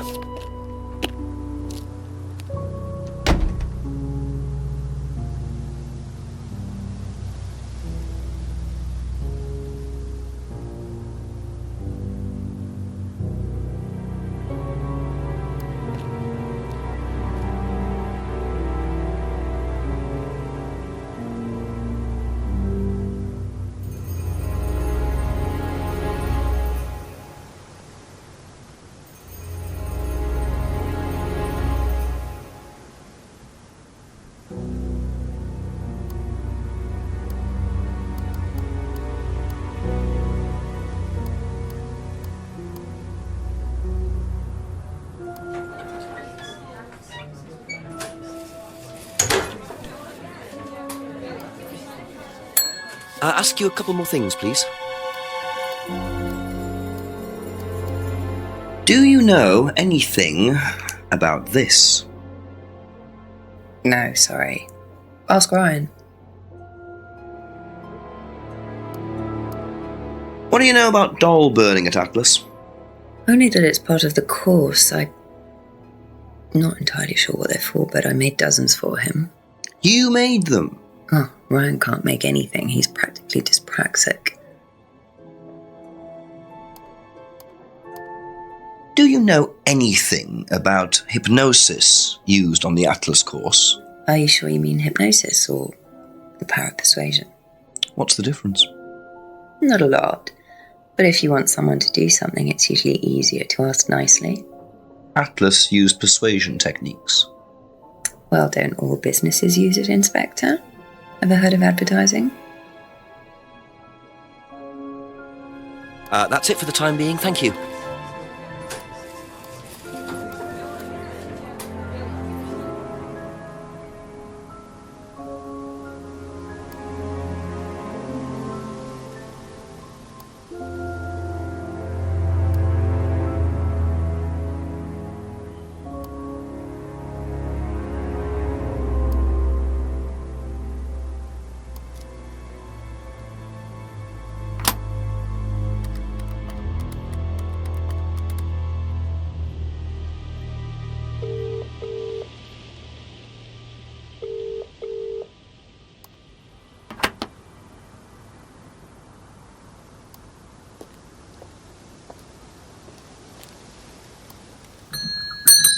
A few more questions, if you don't mind.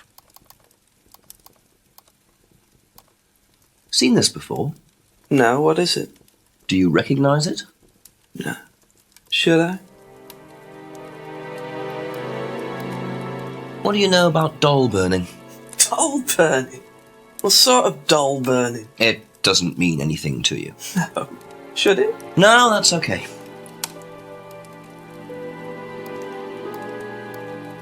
Ever heard of autohypnosis, James? Self-hypnosis. Yeah? And what do you know about it? It's another name for scrying. Some people call it autohypnosis, I call it scrying. Right. So you're saying scrying is just self-hypnosis? Scrying?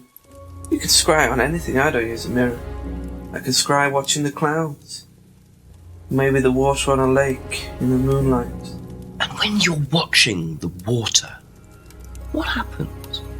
You go into a trance? You lose yourself in your unconscious. You go deeper and deeper. You swim around. Try not to go too deep. Because if you go too deep, you start drowning. Then you get dragged down to the bottom. As long as you stay swimming, come to the surface again. Then you wake up and see the world as it really is. It's like a journey to a place people talk about, but no one's ever seen. You're thinking about Kate, aren't you? What makes you say that? She bought a mirror. Sold her one last year. Was she into using mirrors like that? No idea. But she bought one. Right.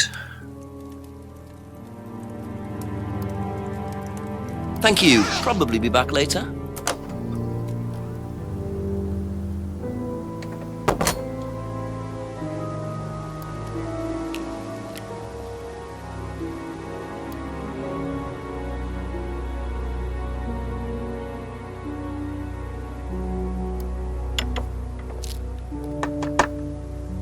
A few more questions, if you don't mind.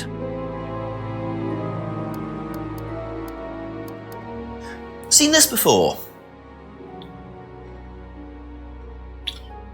The writing looks familiar, but no. What can you tell me about doll burning at Atlas? Not very much. It's one of Ryan's ideas. My son is under the illusion that he's a genius.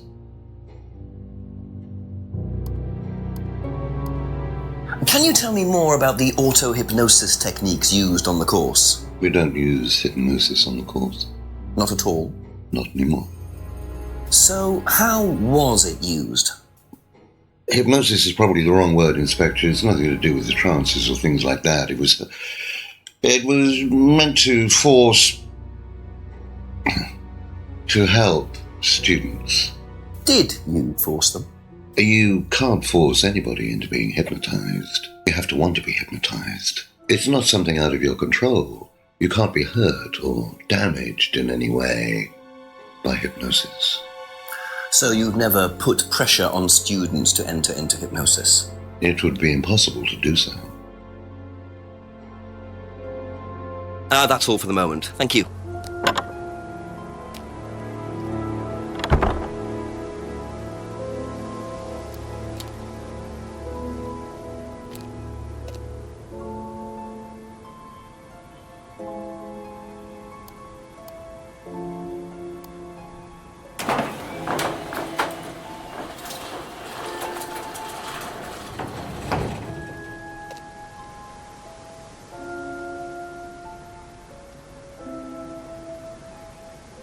So, those are Ryan's guitars, kept in a garage. Not really the best place to keep them.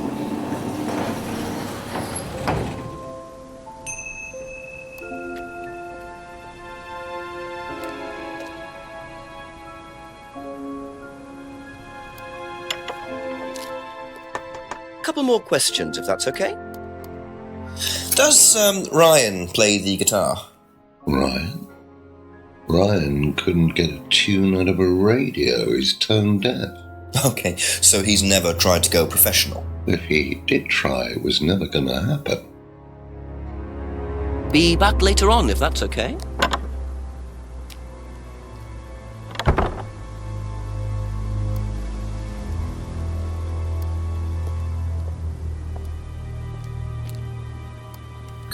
A few more questions, please. Thank you. Okay, that's it for now. Thank you.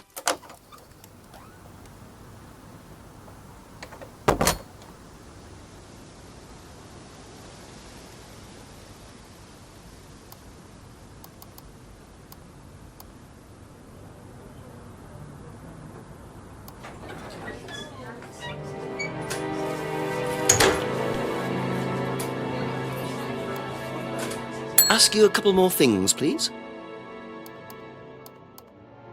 Does Ryan play the guitar? He tries. He does keep wasting money on them, though. I think he believes if he buys the right one, he'll suddenly turn into Jimi Hendrix. It's sad, really. I just let him play in his room. As long as he plays in there, I don't mind. Thank you. Probably be back later.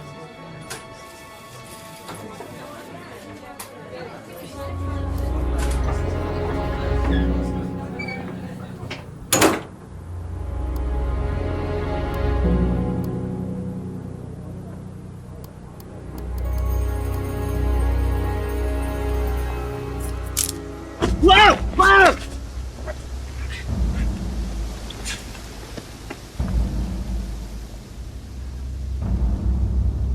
The DVD! That's all they took. It must have been deliberate. Someone clearly wanted that back.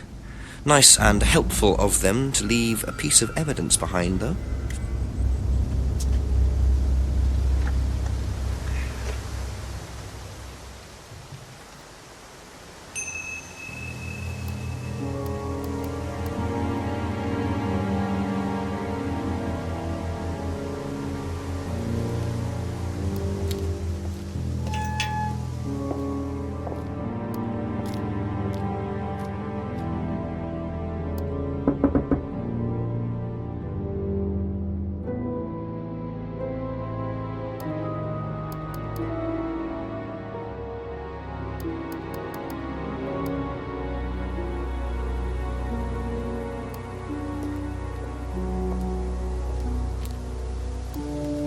Just a few more questions, if you don't mind. Seen this anywhere before? Nope. Thank you. Probably be back later.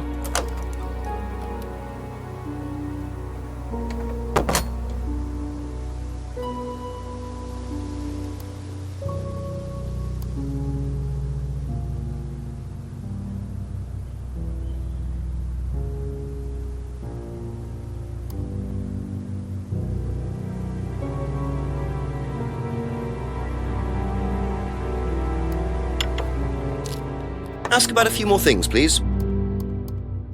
Have you seen this before?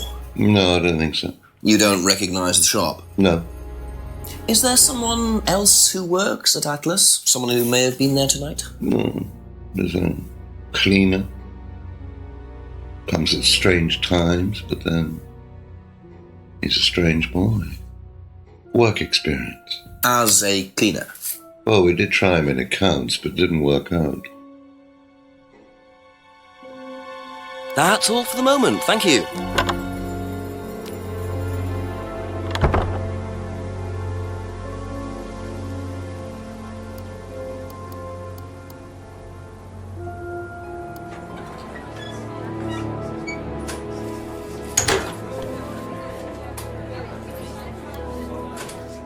Couple more questions, if that's okay. Have you seen this before anywhere? Well, I know the shop, a costume shop just outside the village. Ever used it? Not personally, but I think Ryan might have.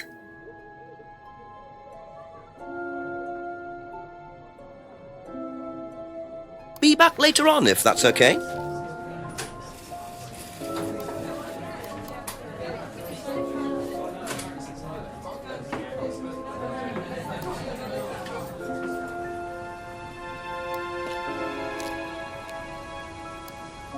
A few more questions, please.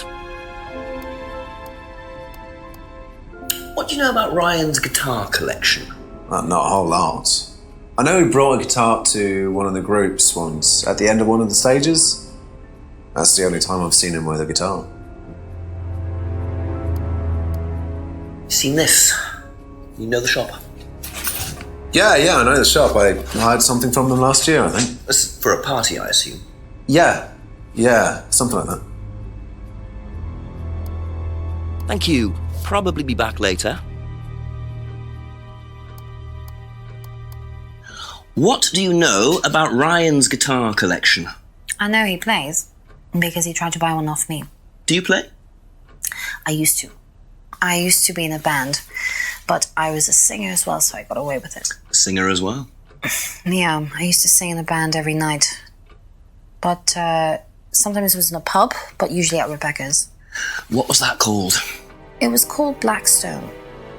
And this guy from a record company once came to see us, and he said the band was rubbish, but that I was good. So after that, I don't think they liked me much, and then we broke up after college. Can't hide talent. Do you know the shop? Have you used it? No, but I know where it is.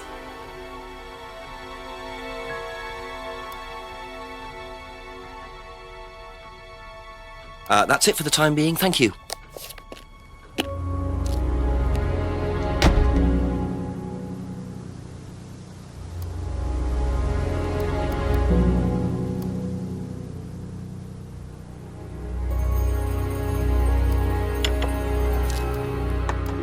ask you a couple more things, please?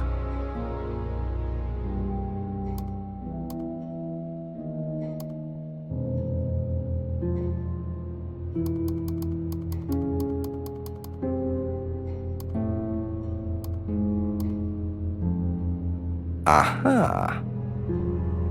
Do you visit Monarch Costumes a lot? No, I used to go in there occasionally. Why? But you do know the shop. Yes, of course I do. You see, Paul, I thought you said you didn't know where this bag was from. Well, maybe I do.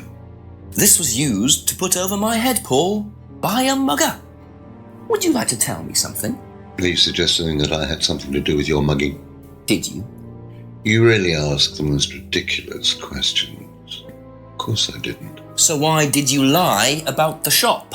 Well, I didn't have anything to do with your mugging, Inspector, but I might know of somebody who did. Go on. Did Ryan mention Jason to you, the cleaner? Unfortunately, Ryan at some point told Jason that the DVD mustn't be removed from the site. So, when he saw you take it, he simply thought that he was doing us a favour by getting it back. He isn't exactly what you'd call one of Darwin's best examples. So what's on the DVD that's so special? All right, it was something I did myself, a little stunt I pulled to amuse the students. What kind of stunt? I pretended to steal from the students. I emphasize the word pretended. The students knew all about it afterwards. Everything was above board. Steal from students? Why? We were doing a piece about pushing the limit, so I decided I would show them how it was done. Oh, don't look so serious, Inspector. I returned everybody's things immediately afterwards. No harm done. And when was this? Last year sometime. At Third Eye or Atlas? Third Eye, I think. And this was before or after Liam died? Well, since you'll probably find out anyway, it happened to be on the night that Liam died, as it happens. Before you ask, no, I didn't steal from him. Do you think it's a good idea to encourage students to steal, Paul? I wasn't encouraging students to steal. Policemen are so literal. Life is shades of grey, Inspector. Much as the Force might like it, it doesn't divide neatly into blacks and whites. Now, if you don't mind, you'd have to excuse me for a moment. You know where the door is.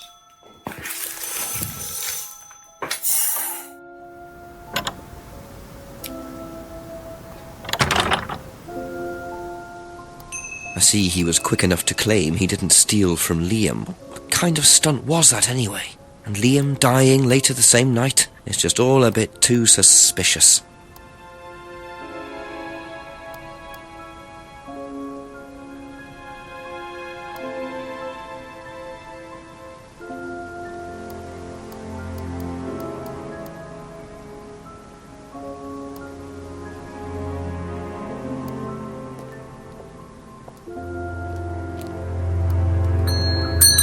A few more questions, if you don't mind. Thank you. Probably be back later.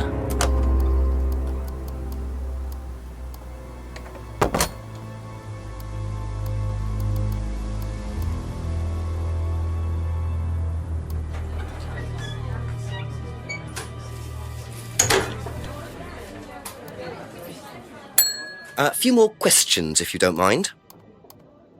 Did you know about Paul's money stealing at Atlas? Are you talking about a particular incident or just in general? It's something he did on the course. Stunt. And what did he do exactly? Oh, well, he pretended to steal from the students. That doesn't ring a bell. Paul's stunts usually involve throwing fancy dress parties with scantily clad girls or women dressed as nurses. That's his usual fetish. When was the last party he threw? Sometime in the summer. I didn't stay long. That's all for the moment. Thank you.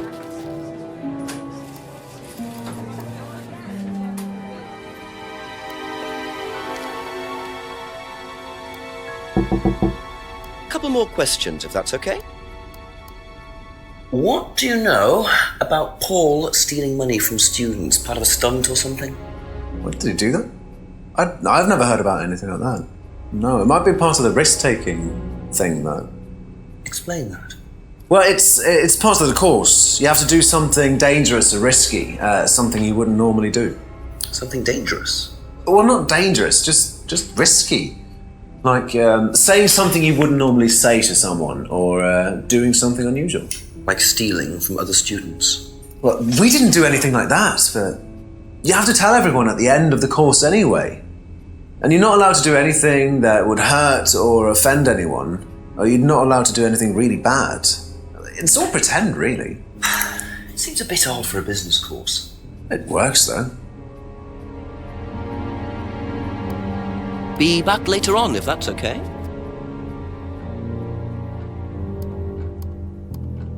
What do you know about Paul Rand? Paul the Slime. You've obviously met him then. Yes, I have. What do you know about him committing a fake theft during one of the courses?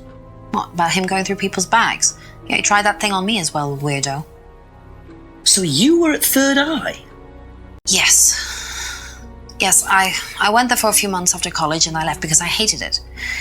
And I didn't know Atlas was the same thing. And I went with Simon. Does Simon know that? No.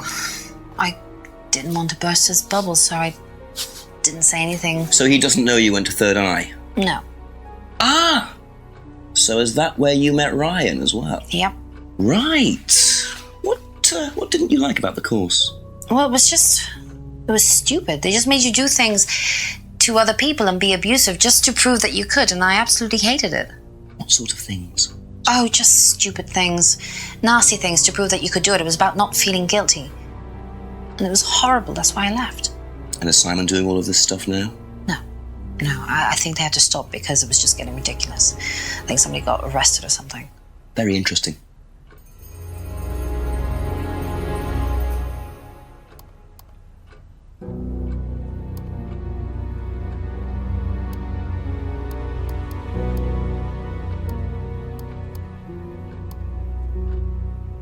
Aha. That band you sang in, Blackstone. Who else was in the band? Just a few people from college. Including Liam? Yeah. Why did you say you didn't know him? No, it's not that. I just thought you meant that I didn't know about his suicide. Did you? No, I was away on holiday. When he died? Yeah, I only knew him through the band.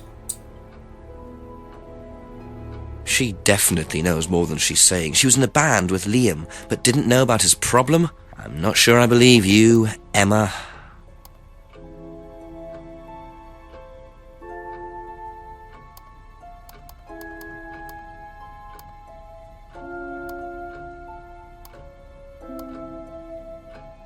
Aha.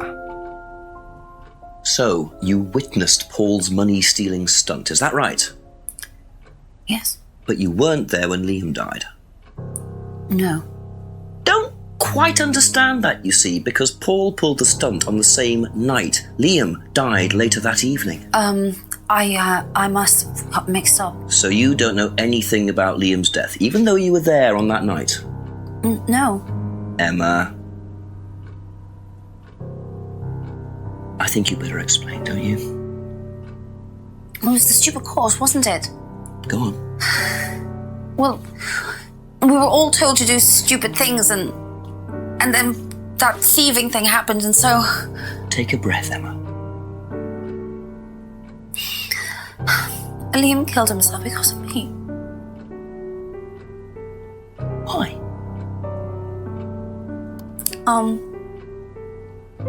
Liam had a birthmark on the side of his face. And no one would mention anything, even though we all knew it was there. And they all thought it was ugly. So I thought I'd say something, and I even asked Paul if it was okay to say it. And what did he say? He said he wouldn't mind. Then Liam killed himself. Liam's dead because of me. Well, Emma, I'm quite sure you regret what you said, but I really don't think you caused Liam's death. There's always more to these things than meets the eye. It wasn't your fault. We can't tell Simon, please. Simon doesn't need to know. Don't worry. Thank you.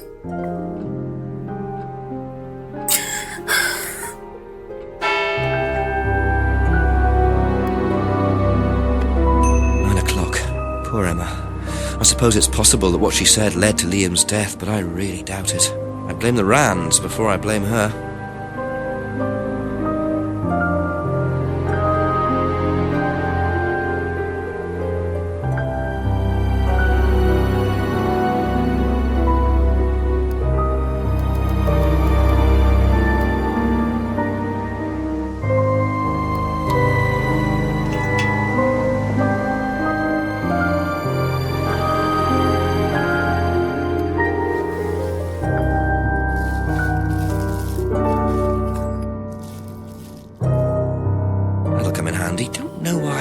I remember to buy one.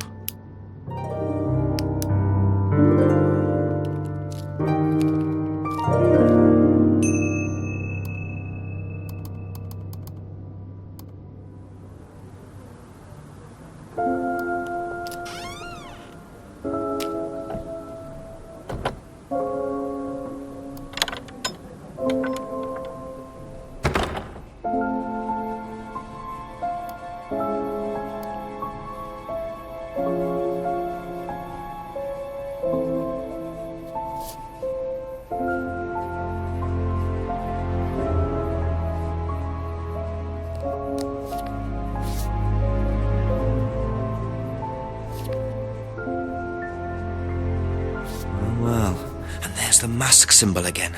Looks like someone's been trying to make a point.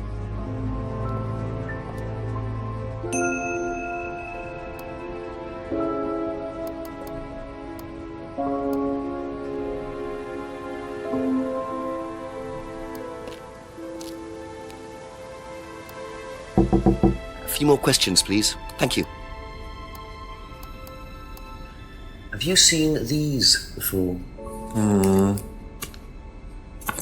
No, don't know the car.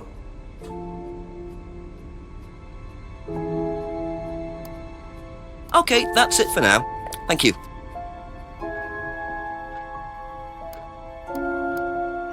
Do you know anything about these? Nope. Sorry.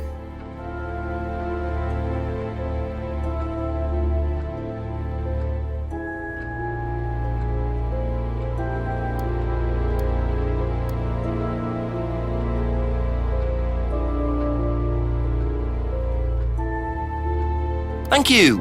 Probably be back later.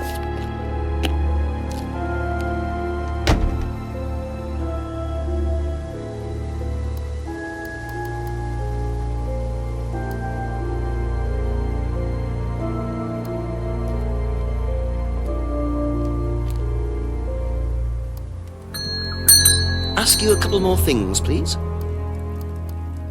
Know anything about these? Nope.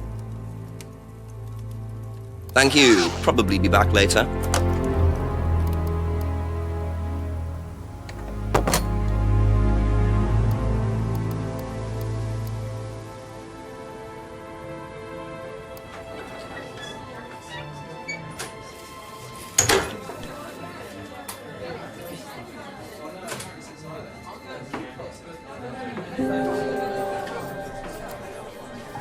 Just a few more questions, if you don't mind.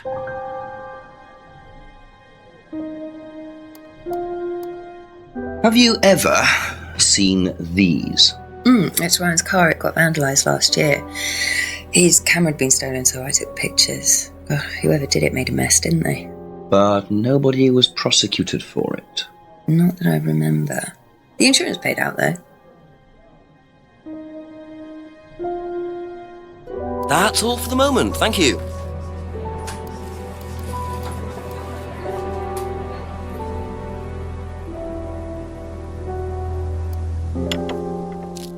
Ask about a few more things, please. Do you know what these are? Yes, that's Ryan's car. Another toy he managed to ruin. It was vandalized sometime last year. Do you know who did it? I don't believe anybody was ever prosecuted for it.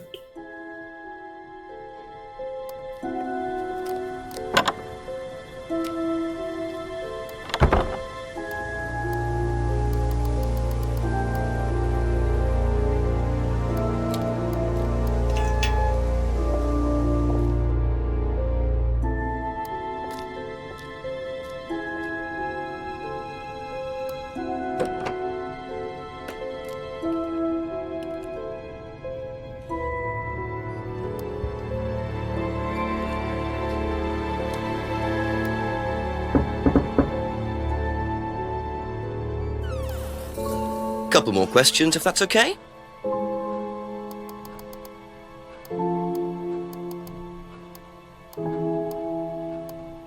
So tell me more about this doll burning. It's a symbolic ceremony we perform every few weeks on the course. What's it about? It's about burning your old personality and finding a new one, a better one. So the dolls are... You. They represent you from the past. Each doll has a picture of the student as a child or a teenager, and they burn the doll and symbolically destroy their old personality. It's quite simple but effective, I find. And why did that girl shout? Because it's an emotional thing. She's quite clearly become very attached to her doll. They do spend the first month with them. We tell them to take the doll everywhere with them before they actually go through the doll burning. And you believe that's a good thing? Destroying your past? Of course it's a good thing, Inspector. We're all shackled to our past, particularly you by the sound of it. Perhaps we should make a doll of you, Inspector, and burn that. What do you think? No, thank you. You're probably right. I'm not sure it would do any good anyway.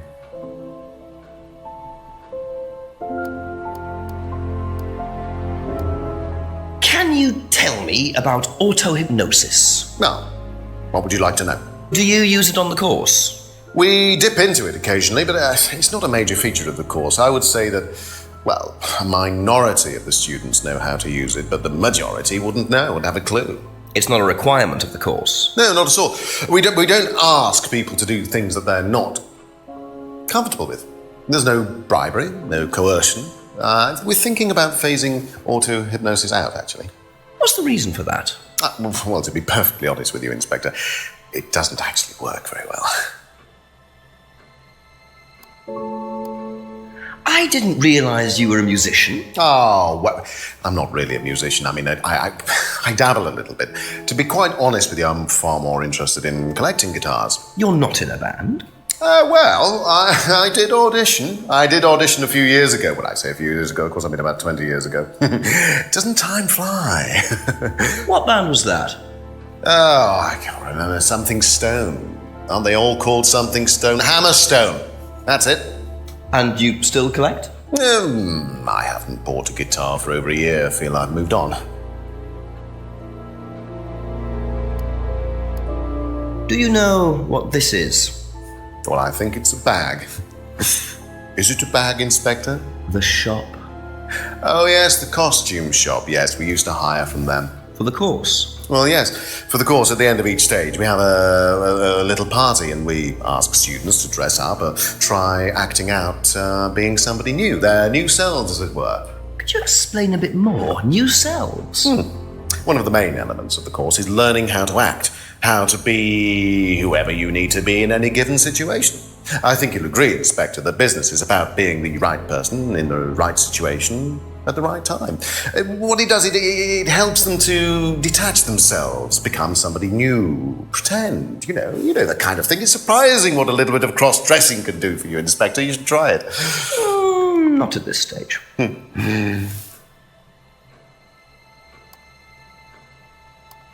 What do you know about your father's money-stealing stunt? Oh, well, yes, that was something that Dad decided to do as part of the shock aspect of the course. But he went too far, you believe? He usually does. And do you think it did have anything to do with Liam's death? No. Liam wasn't like that at all. I mean, that was just a simple unfortunate coincidence. I mean, Liam had his own problems, but he didn't have any problems with the money shock stunt. No.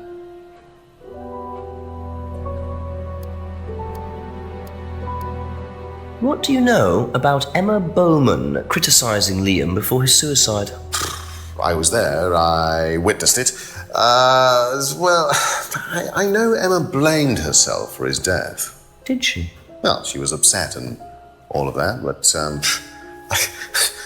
I wouldn't blame her, Inspector. I really don't think she had anything to do with it at all. You don't think? Liam was a very confident person, very outgoing, very strong individual, or so it seemed. I mean, people are free to do what they like. Even something as irreversible as bumping themselves off. Sad though that is, of course.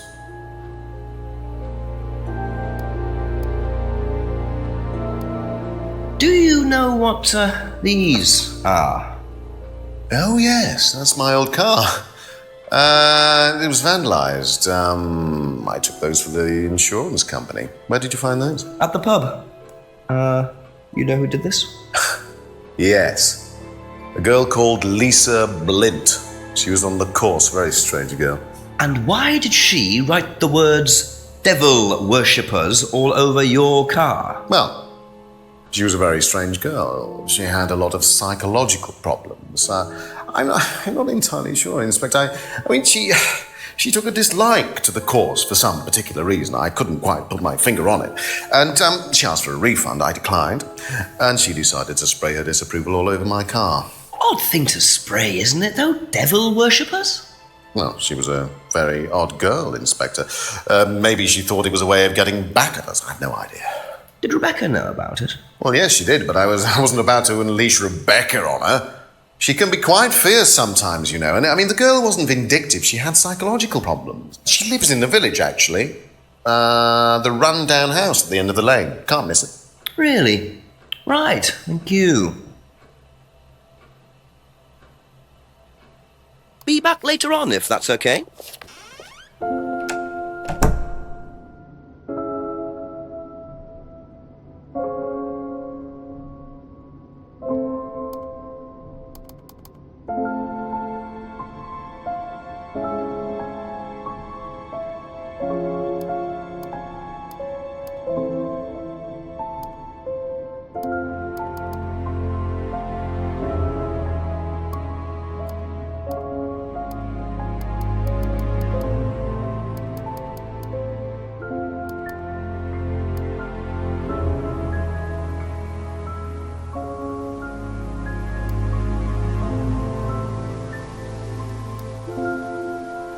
Could that be where Lisa lives? Run-down house at the end of the lane. That's what Ryan said, wasn't it?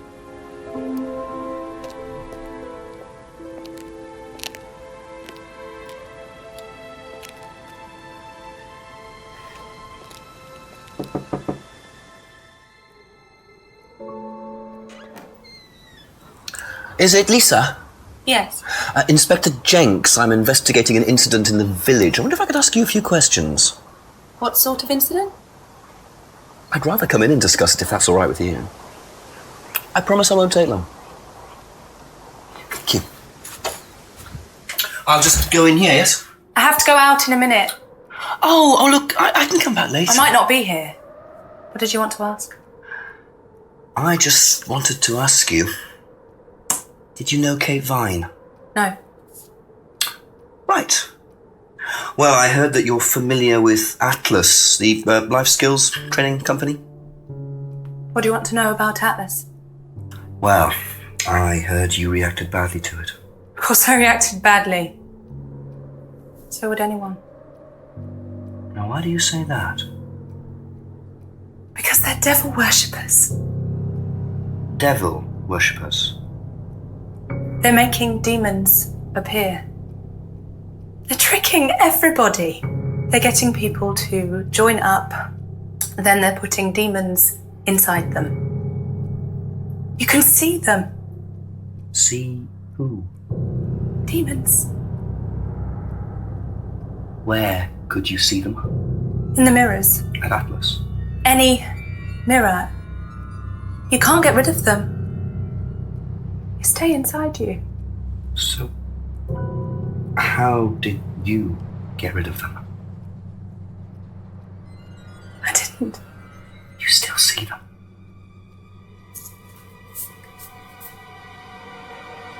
I just don't look.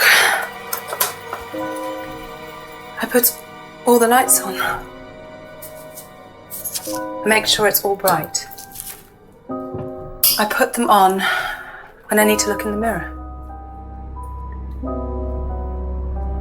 If I make sure everything is bright, I just see myself without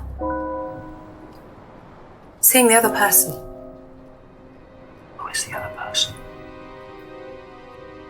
She's like me, but older.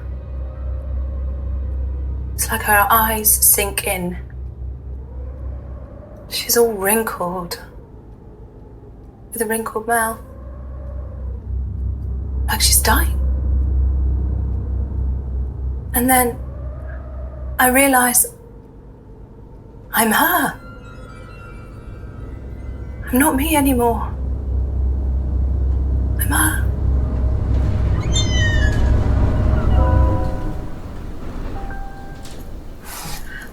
I'm sorry, I have to go now. I'm sorry.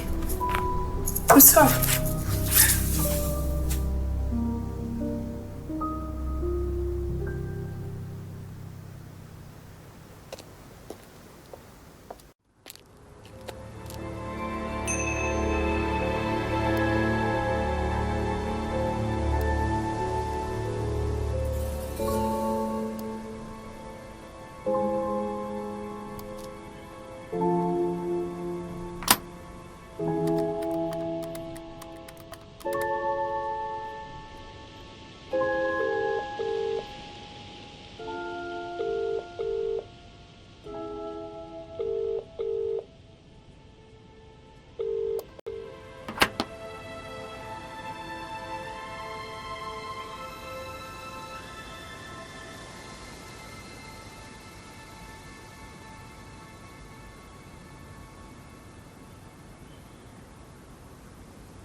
A few more questions, please.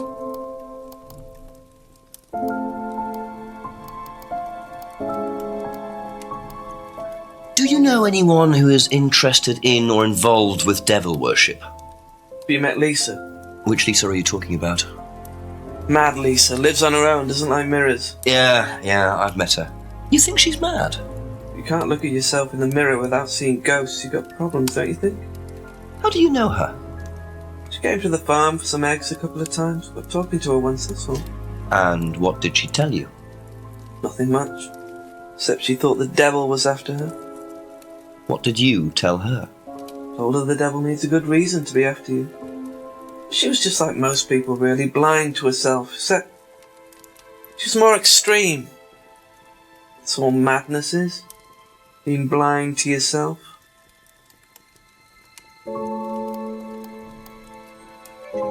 Thank you. Probably be back later.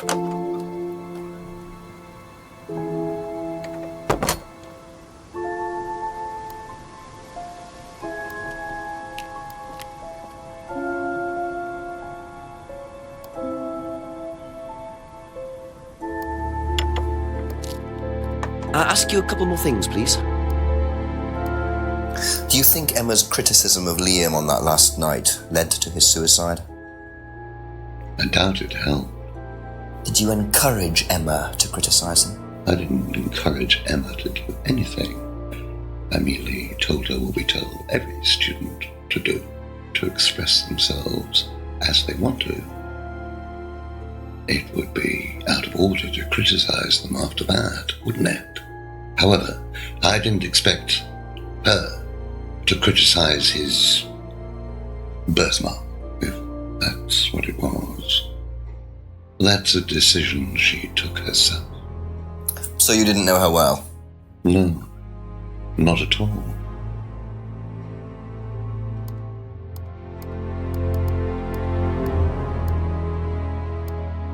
Do you know anything about devil worship, Paul? I beg your pardon? Devil worship? Satanism? Am I missing something here? I heard Atlas had elements of Satanism on the course. You were misinformed. We're a training company, we're not devil worshippers. What kind of a question is that? So you've no interest in the occult? No, Inspector, I have no interest in the occult any more than I have interest in pole vaulting, cheese making, or snake charming. Anything else you want to know that I'm not interested in? That's fine, thanks. That's it for the time being, thank you.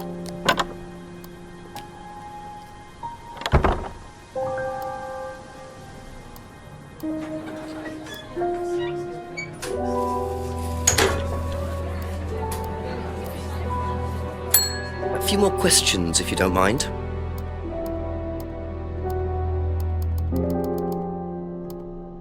Have you ever come across anyone interested in or involved with the occult? As in black magic? No, why? Atlas don't use occult techniques or anything like that? Atlas? Not unless Ryan's got a secret he's not telling me about. Why, who's been talking? Just a line of inquiry. Okay, thanks. Thank you. Probably be back later.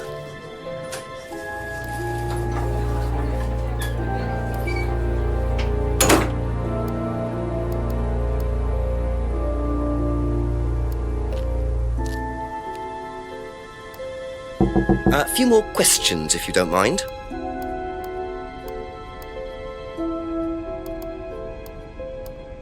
What do you know about devil worship? Devil worship? Where? At Atlas. Devil worship at Atlas? No, there's none of that. That's all for the moment. Thank you.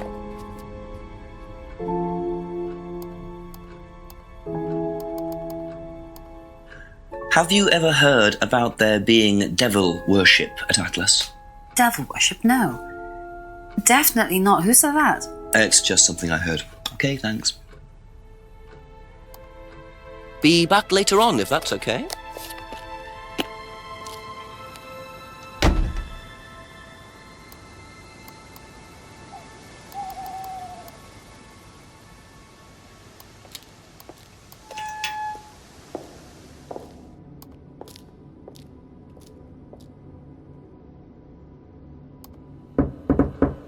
Couple more questions, if that's okay. Has devil worship ever been part of the course, Ryan? Am I correct in assuming that you have spoken to Lisa Blind? You would be. She's been telling me all about the Atlas obsession with Satanism, Ryan. Then if you've met Lisa Blind, then you will have worked out for yourself that she has a very vivid imagination.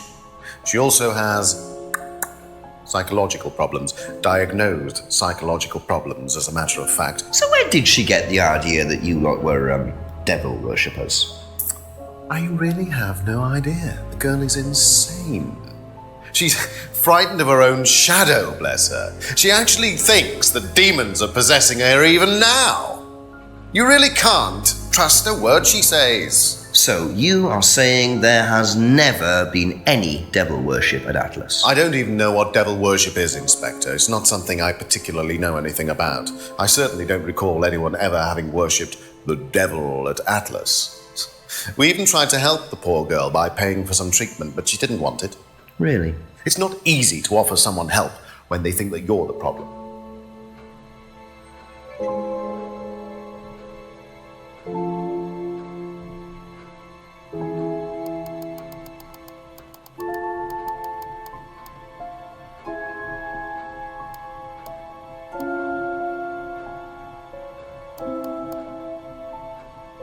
Aha. So you used to read a lot about voodoo and satanic rituals, but you don't know anything about devil worship? Well, obviously, I just meant we don't worship the devil. We're not devil worshippers here at Atlas, Inspector. ridiculous. But the point is, Ryan, that you claim not to know anything about it, but admitted you were obsessed with it when you were younger. Are you sure none of that made its way onto the Atlas course? And that Lisa isn't basing her beliefs on anything within that course? Lisa isn't basing her beliefs on anything other than her own imagination, Inspector.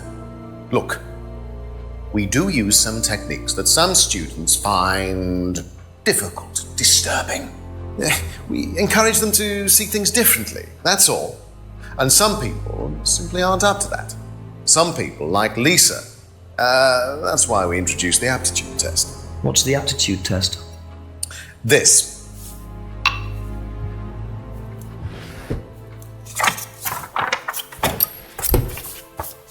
We ask students to fill in an aptitude test, medical history, psychological issues, that kind of thing, any medication that they have used in the past, any medication that they currently are using. Here, take a look. Basically, it's just to try and make sure that we don't get another Lisa. Has it worked? Well, touch wood, so far, yeah. Can I keep a copy of this? I wonder how much importance they actually give to this test. And what are they doing that's so disturbing anyway?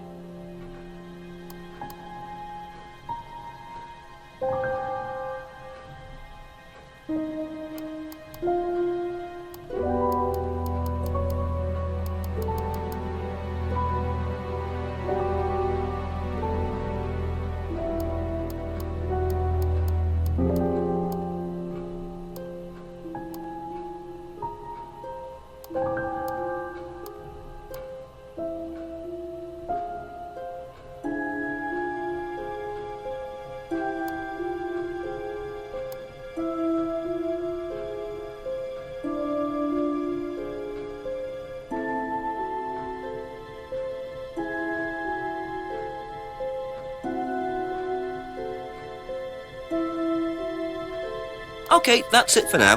Thank you.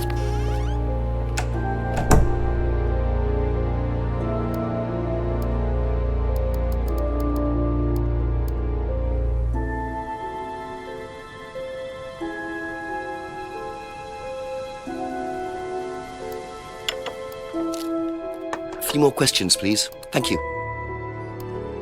Can you tell me a bit about this, please? It's the Atlas aptitude test. What do you want to know? What does it test, exactly?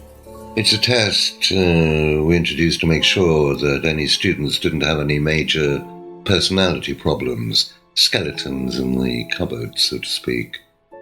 We introduced it because we had a little bit of a problem with one of the students. Lisa. You are well informed. And what do you think it was that disturbed her? I believe that the course proved to be too demanding for her. We discovered that she had one or two psychological problems and she couldn't handle it. And did you change anything else on the course apart from introducing the test? We increased the entrance age to 21. Well, wasn't much, but it's about the only thing we could do. We didn't want another Lisa. We didn't want students turning round and suing us, did we?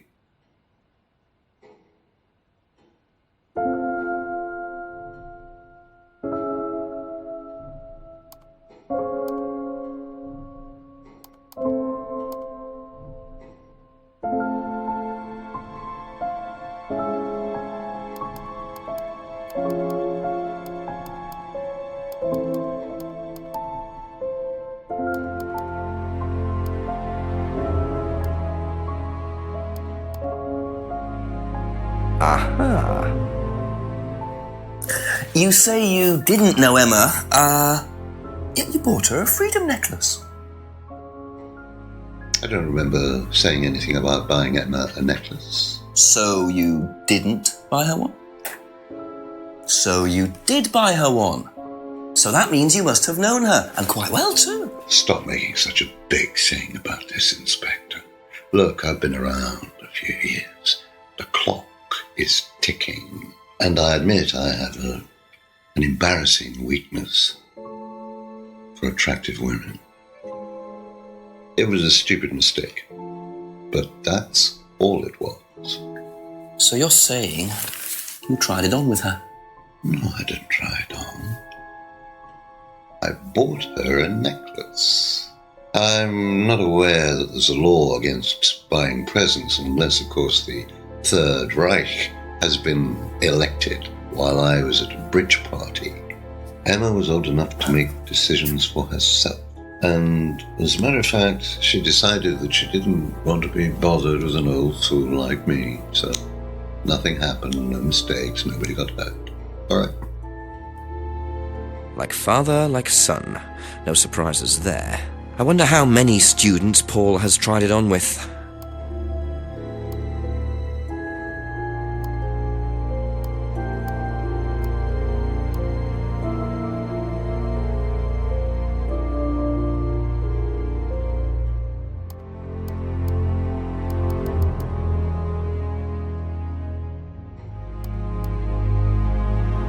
Aha. So nobody has ever been affected by autohypnosis, except Lisa. Hypnosis wasn't the problem, Inspector.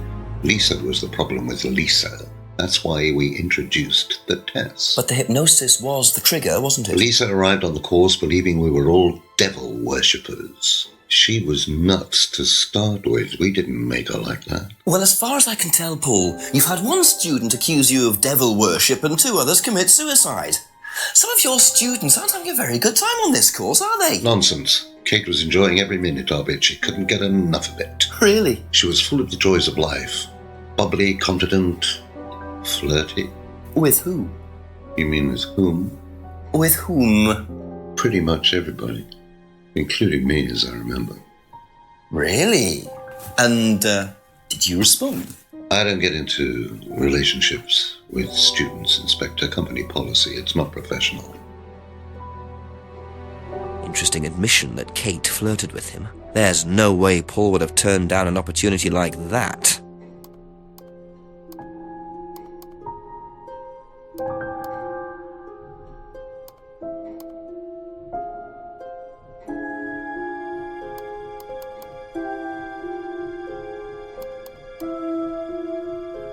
Aha. So you avoid relationships with students, except for Emma, who you tried to date. Oh, come on, Inspector. That was a long time ago. And what about Kate Vine? Did you try to date her or not? Oh, don't be so ridiculous, Inspector. Kate was an exceptionally clever girl. She knew exactly what she wanted, and she knew how to get it. You mean that Kate approached you? It wouldn't surprise me if she was playing everyone in the group. Kate had more enemies than you'd think. She was a very, very manipulative young woman.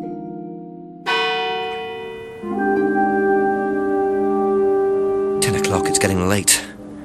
I'm gonna have to pick up the pace if I'm gonna solve this by midnight. Tell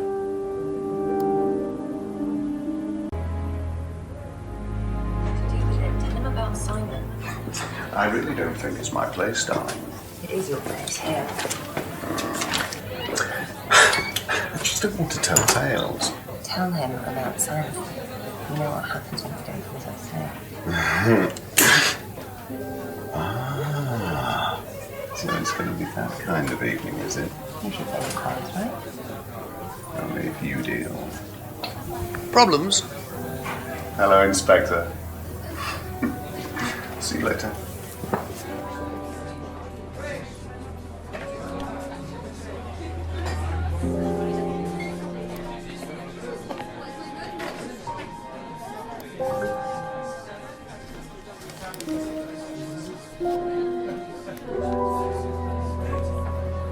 Well, isn't that interesting?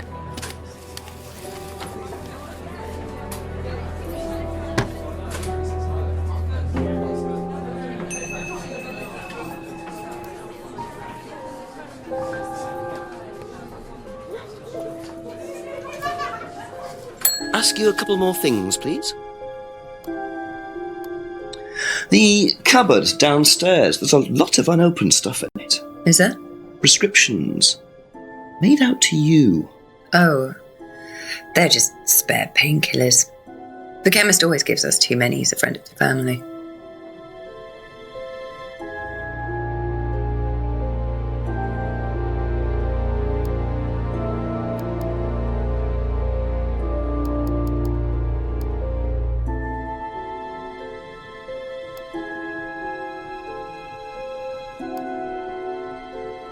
Aha. So, you don't take any medicines except for prescription painkillers. Well, they're not actually for me, they're Ryan's. For some reason, the chemist always makes them out to my name. He's an old gentleman.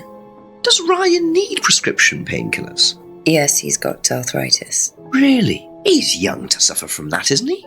He doesn't have it badly, but he does need medication from time to time.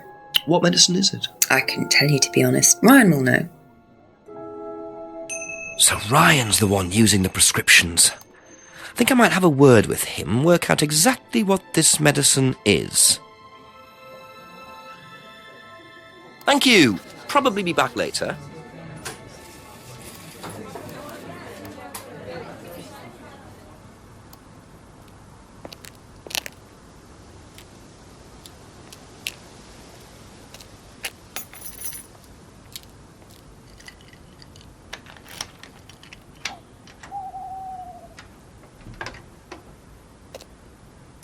Bit careless, Simon.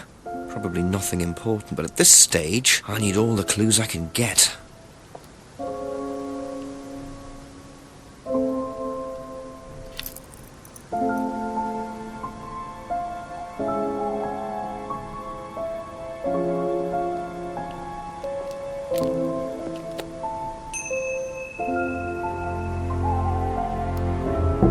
Just a few more questions, if you don't mind. Did you do a test before you started at Atlas? Oh, yeah. It was all just questions about if I had any illnesses or mental health problems or stuff like that, you know. But they didn't actually ask for any proof, so I could have lied through your teeth on that one. Don't think they actually checked. Interesting.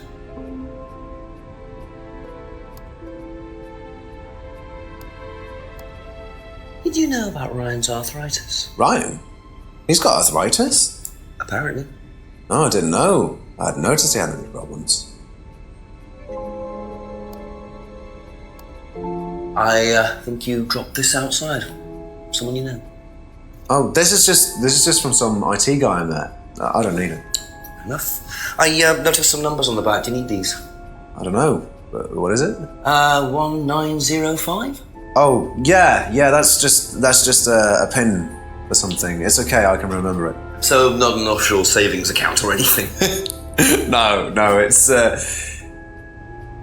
not important.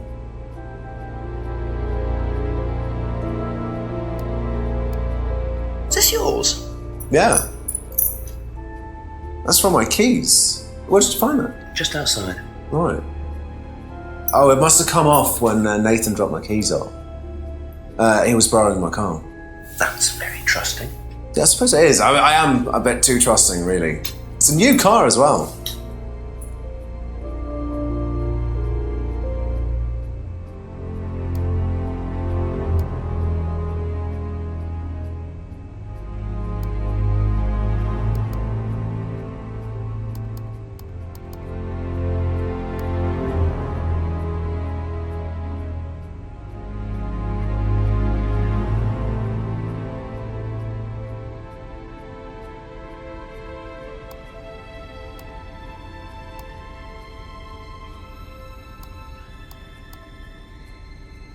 Aha. So the bike's the only way you can get to work, yes? Yeah. What's wrong with the car? I can't drive the car yet, can I? I don't have my license. Right. I got a windfall from an insurance payout. Just figured I'd buy something sensible with it straight away instead of wasting the money. What was the insurance payout? It was for a laptop. It got stolen down at Atlas. At Atlas? Well, they didn't break in. I think they just walked in and took it. The laptop was in a storeroom, but I think the lock was broken, to be honest. Doesn't sound like they're taking their security very seriously. Actually, it got a lot better after that. I think I'll check it anyway. Must have been a very nice laptop to be able to buy a car with the insurance. Or a very cheap car. Might have to have a talk with Ryan about his security measures.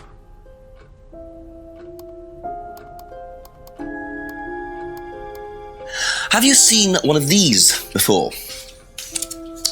No, not Not this one exactly, but we had to fill something similar in on the first night at Atlas. One of those aptitude tests. No, fitness and stuff like that.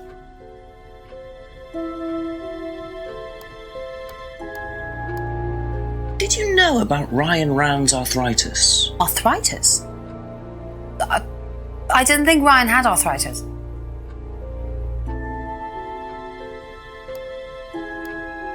Have you seen this before? Nope. Sorry, never heard of him.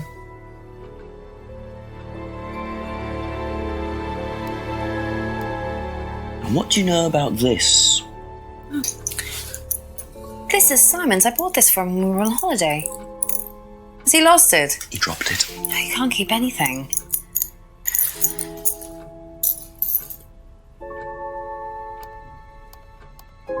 Did you know about Simon's laptop being stolen? Yeah, because it had all my college work on it, which I hadn't backed up or saved.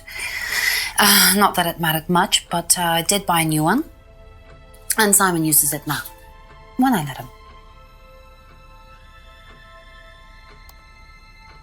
Thank you. Probably be back later.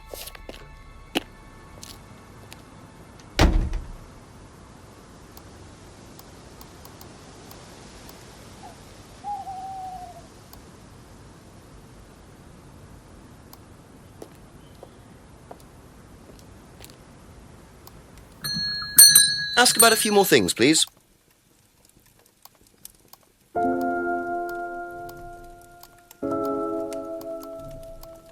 Recognise this at all? Yeah, he fixed my laptop. Does he live locally? I think so.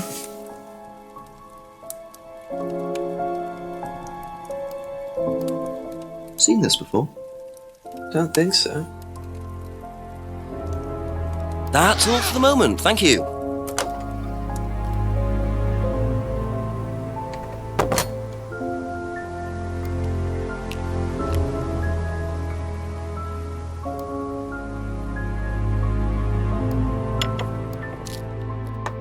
Couple more questions, if that's okay.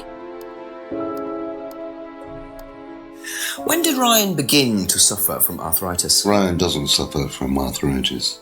Really? The only thing that Ryan suffers from is a pathetic inability to deal with any kind of discomfort. He pulled his back sometime last year. Since then, he's going around telling everybody he suffers from arthritis. I thought he had medication for it. Oh, he only has medication because his GP, who is almost as dysfunctional as he is, keeps prescribing it for him. So you don't believe he really has arthritis? Not at all.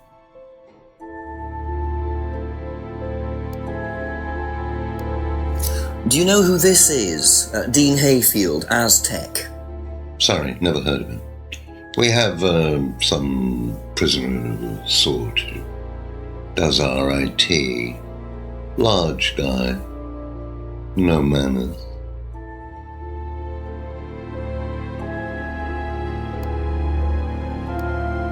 Seen this before anywhere? No.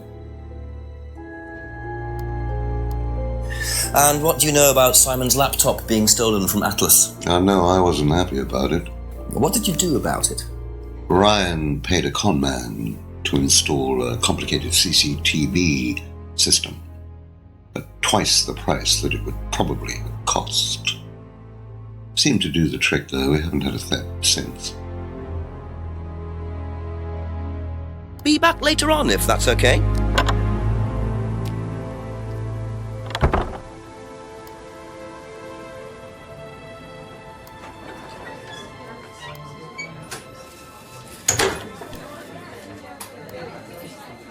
A few more questions, please.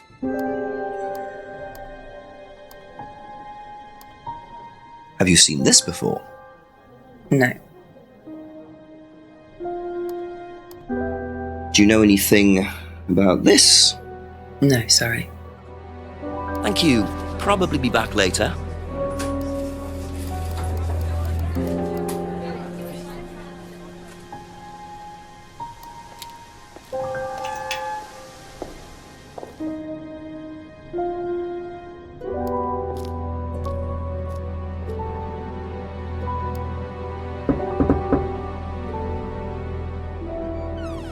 Ask you a couple more things, please.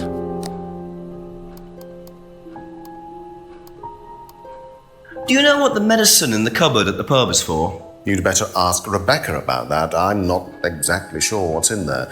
She tends to keep her wares under lock and key. So, you know, our wedding night was quite a surprise. Tell me about your arthritis. Oh, you found out about that. Well, yes, I'm old before my time.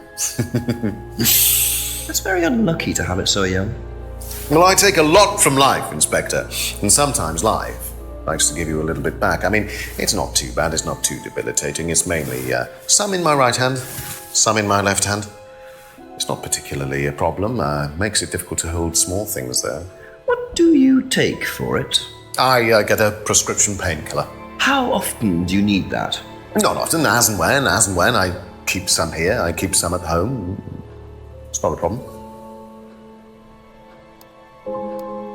Know anything about this? No, I don't, I'm sorry. We have our own IT chap. Lovely chap, in fact. Fat and sweaty, though. It's like a double act, doesn't it?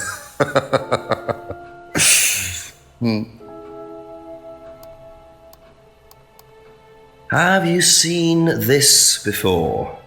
No, sorry.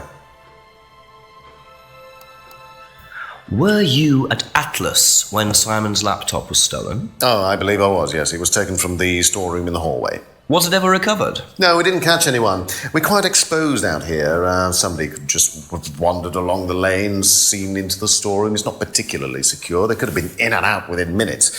That's why we advise people to keep their valuables with them. You can't be too careful these days, Inspector.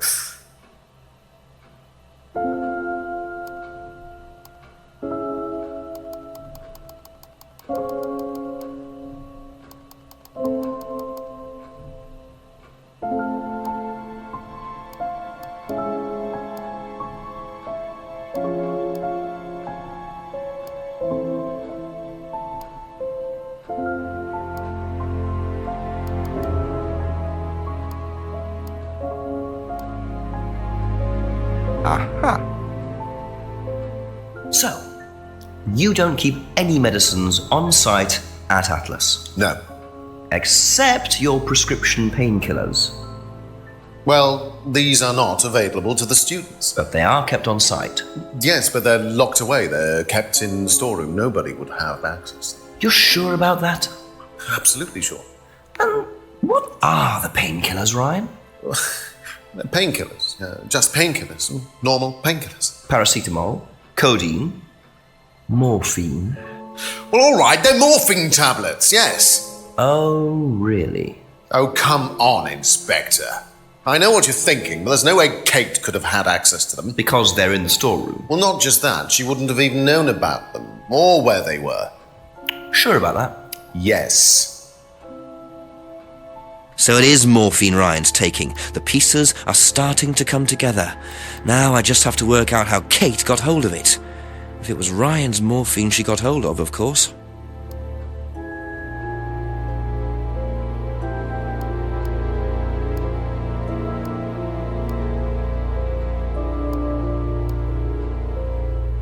Aha. So the storeroom isn't particularly secure, yet you keep your morphine tablets in there. I thought you said no one could get access to the morphine, but they could, quite easily, couldn't they, Ryan? I didn't mean that storeroom. I meant a different storeroom. I keep them in there. Okay. So where was it locked up? It's upstairs. It's got a combination lock on it. Nobody could have access to it except me and Dad. Nobody. I might have a look at that if you don't mind. Don't mind at all. Combination locked room, I see. Well, I might have a look around for that. See how secure and combination locked it really is.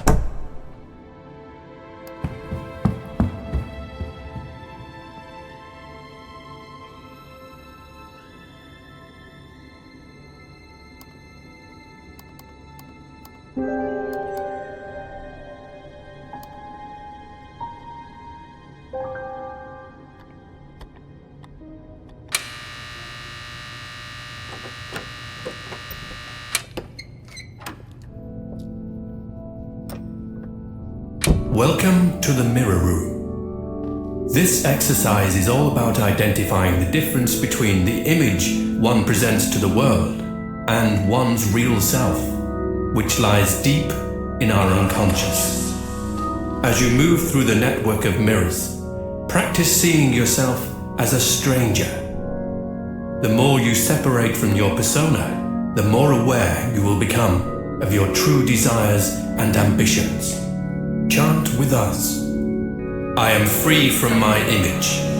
I am free from my past. I am free from myself. I am free from my image. I am free from my past.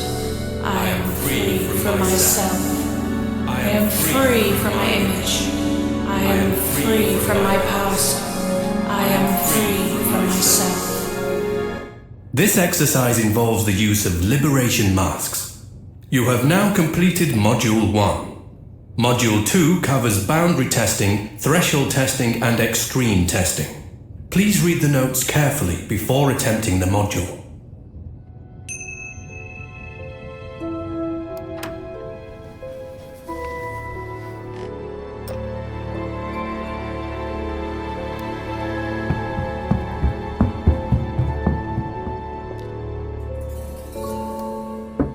A few more questions, if you don't mind. Can you tell me what you know about the mirror room upstairs? Oh, you found that then.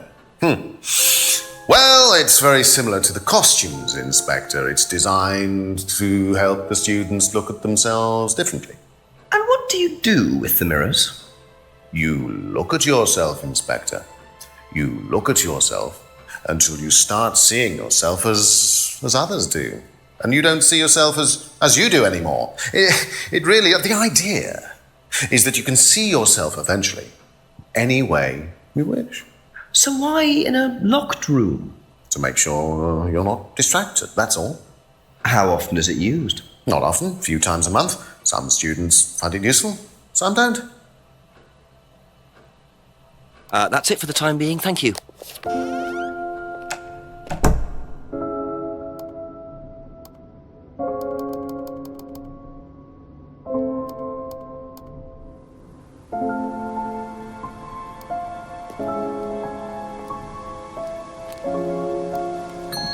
A few more questions, if you don't mind. Thank you. Probably be back later.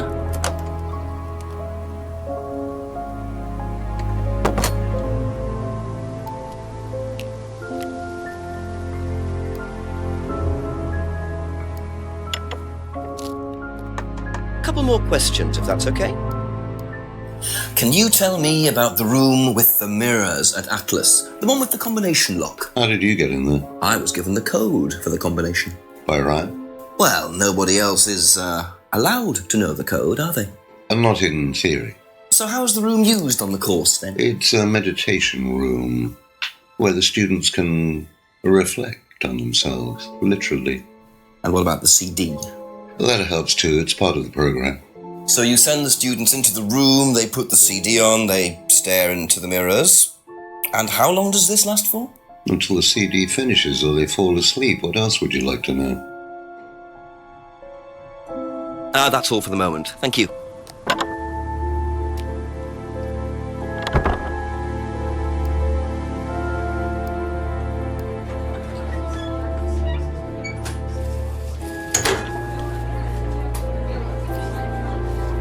More questions, please. Thank you. Do you know anything about a locked room at Atlas with mirrors in it? Not off the top of my head, no. I think that's a question for Ryan. Be back later on, if that's okay.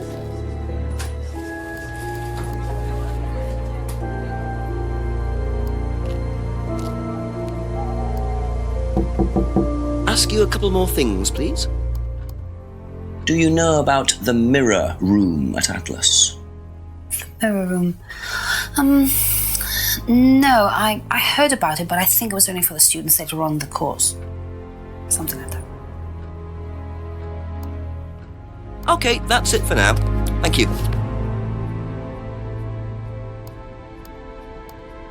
Do you know about the mirror room at Atlas? Yeah. What's it used for? Well, it's mainly for the autohypnosis module. You go in and you stare into the mirror and you go into a trance. Then, when you're ready, you come back out. So you just go in whenever you want to? Oh, no. There's certain times when you're allowed in, and only they know the combinations anyway, so you can't really get in. But you don't know the combination? No.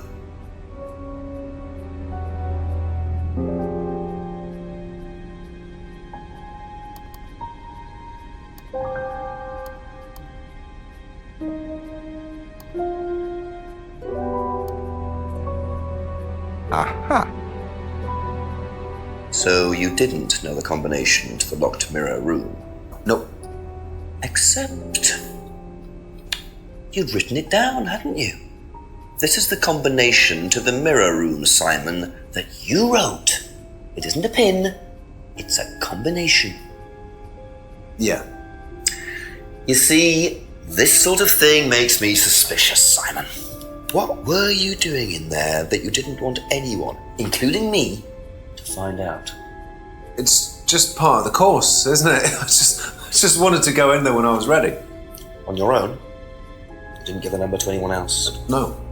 Simon, there was morphine kept in that room that might have played a part in Kate Vine's death.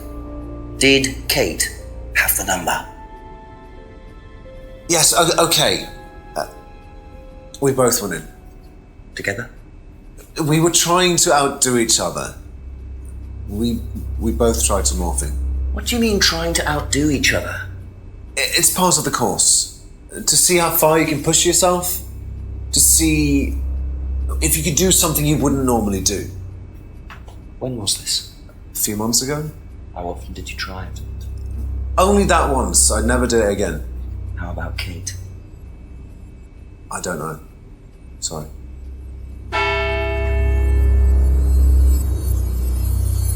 So that's how Kate got the morphine. But what exactly does this testing involve? Could this have been what killed Kate? 11 o'clock. Just an hour left to solve this thing.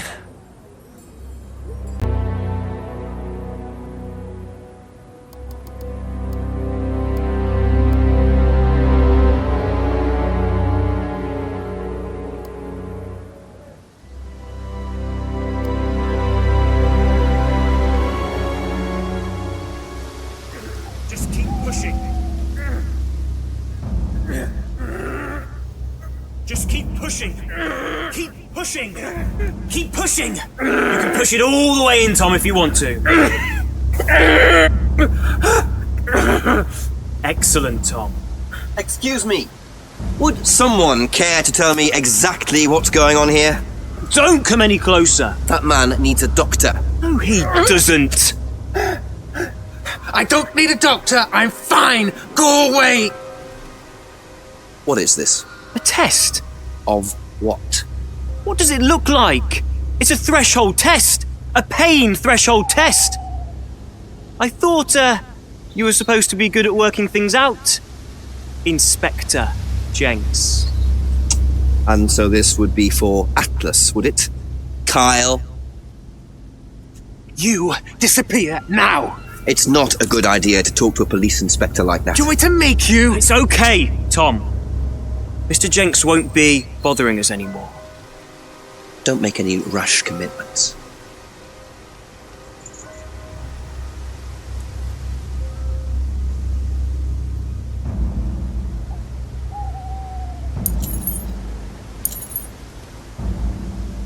Well, well. You really should take more care of your things, Ryan. Is your keys, Kyle? No.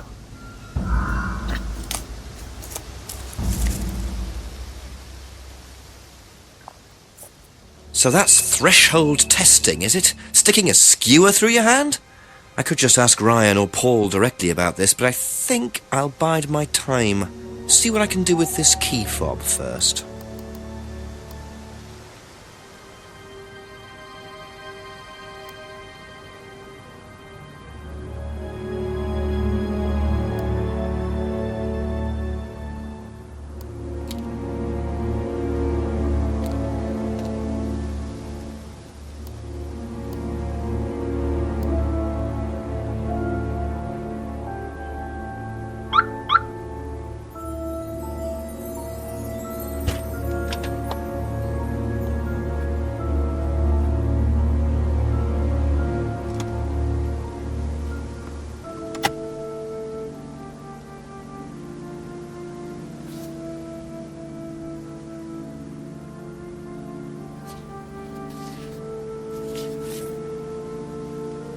Bingo.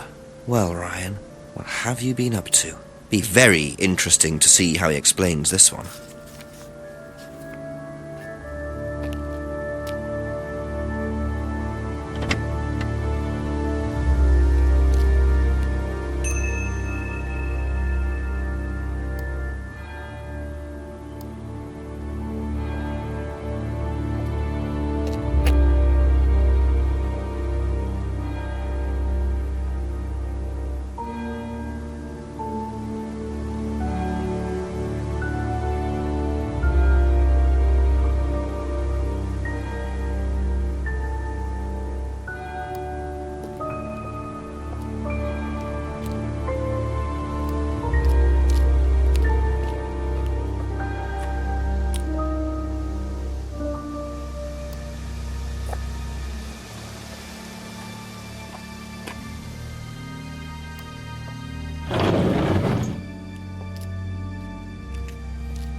So James is interested in poppy pods, is he? I think he's got some explaining to do.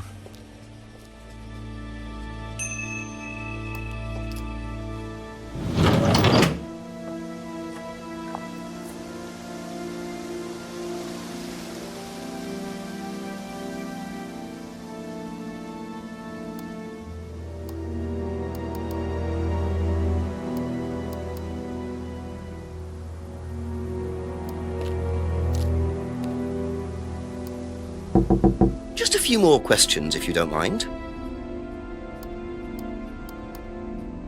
Odd question, but have you ever seen anyone handling dried poppy pods?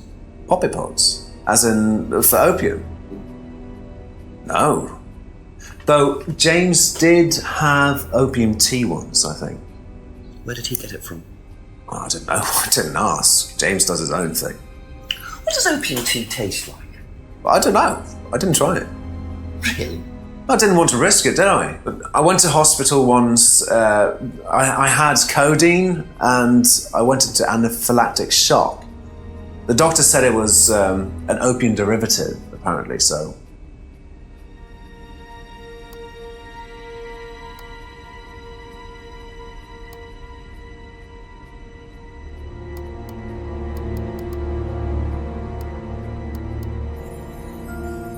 Aha.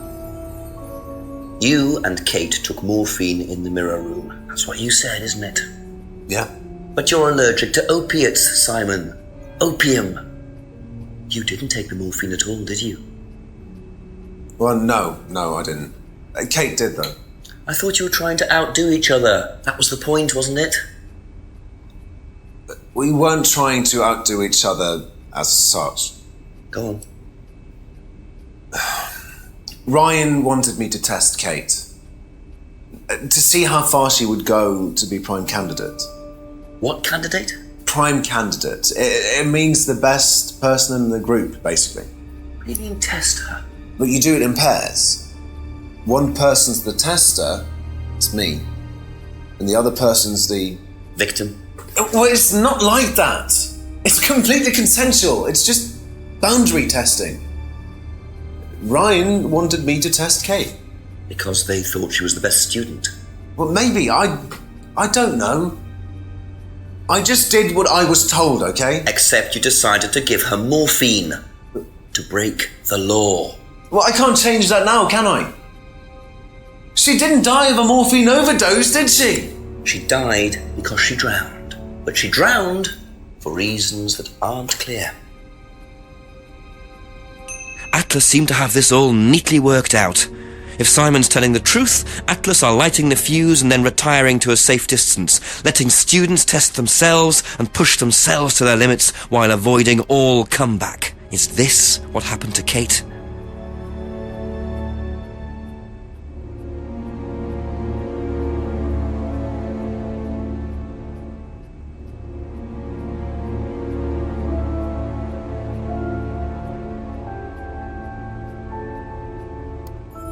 Thank you.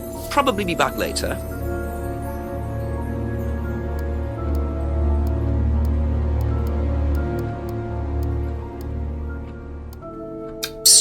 question.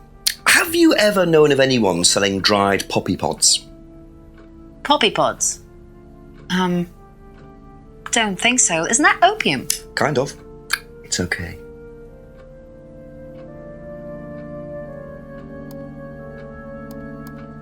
Do you know what a prime candidate is at Atlas? Yes, it's what every student wants to be. It's the best student. Apparently you get a great high-paid job afterwards. I don't think that really happens, though. Did you know anyone in the running to be prime candidate? What, like Simon? I don't think they picked Simon, to be honest. Well, he's got too many morals, and you can't have both at Atlas. Thank you. Probably be back later.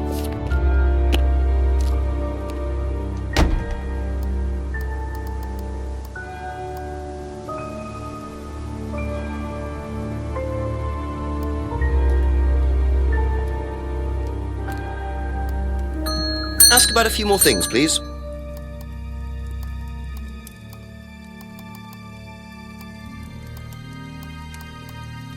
What can you tell me about several boxes of dried poppy pods in the greenhouse back there? Feel free to take some if you want. What are they for, James? Decoration? Why? Decoration. There's a big market for them among the over 70s. So what are you doing with them? Selling them. To grannies. Okay, James, let's just cut to the chase. Are you extracting opium from them? Me? I can honestly say I've never done anything like that, Inspector. Sure about that? Scout's honour. And who was the guy delivering them? A friend. Someone gave them to him. He asked me if I wanted them. I said I'd have a look and see if I liked them. You just thought you'd have a look? No particular reason? I'm a plant scientist, that's what I do. Have you ever sold them to anyone else? I only got them a few minutes ago. In the past. You know Kate's body had opium in the blood when it was found? No, I didn't. Hey, that's nothing to do with me. Let's hope not. That's all for the moment, thank you.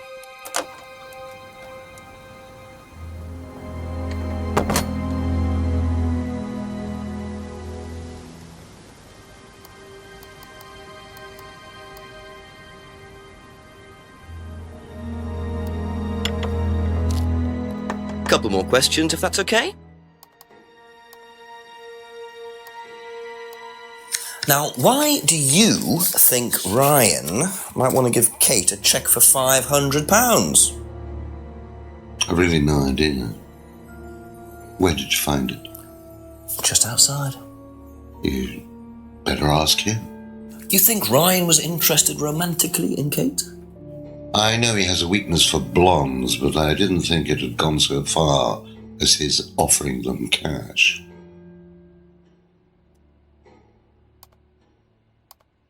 What do you know about poppy pods?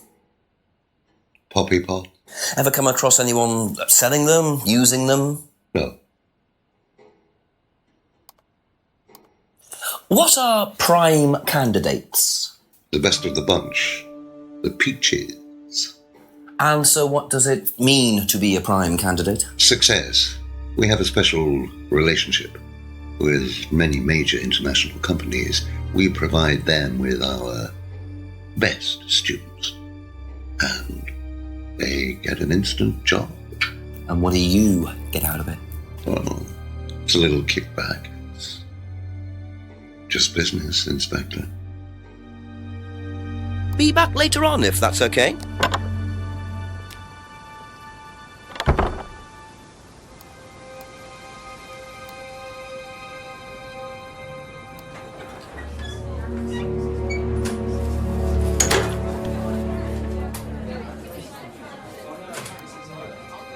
Few more questions, please.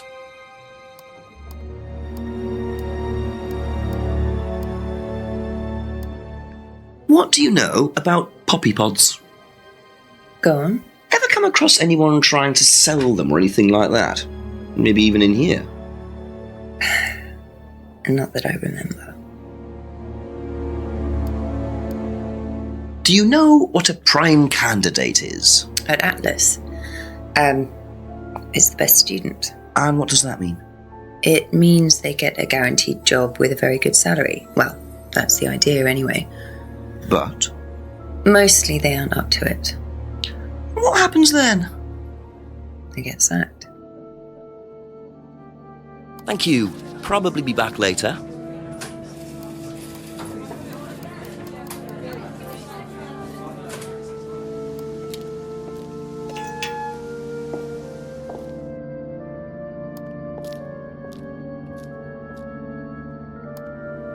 Ask you a couple more things, please.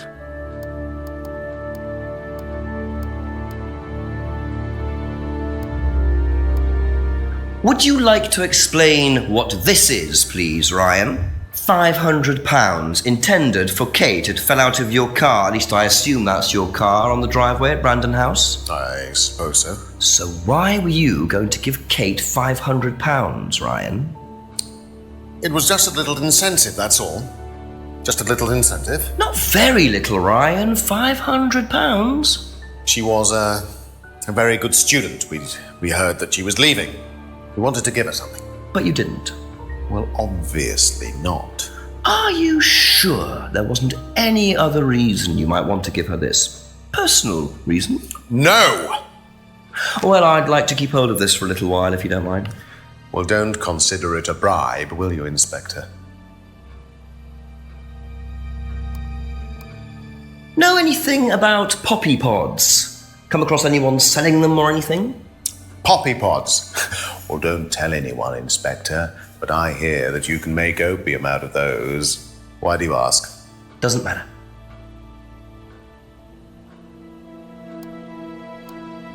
Now, tell me what a prime candidate is. You're learning a lot, aren't you, Inspector? Prime candidates are simply the best students. The ones with the most potential. And what benefits do they get from that? Well, they get the top job. Which is? Well, we have a deal with various multinationals. We train students to be exceptional, truly exceptional. And they get a wonderful top job. It seems a very simple deal. And how do you decide who the prime candidate is? Do you test students? No. Did you ever, say, ask Simon to test Kate, for instance? Oh, you've actually been speaking to Simon, haven't you? I really wouldn't trust anything that Simon Thompson says. You know, he spent the best part of 2 months trying to undermine Kate. No. Now, Simon Thompson, it really isn't my place to speculate, but if you're looking for motives, Inspector, he certainly had a few motives. More than I. A motive to kill her, do you mean? Now, that's very interesting, Inspector. Well, that's up to you to decide.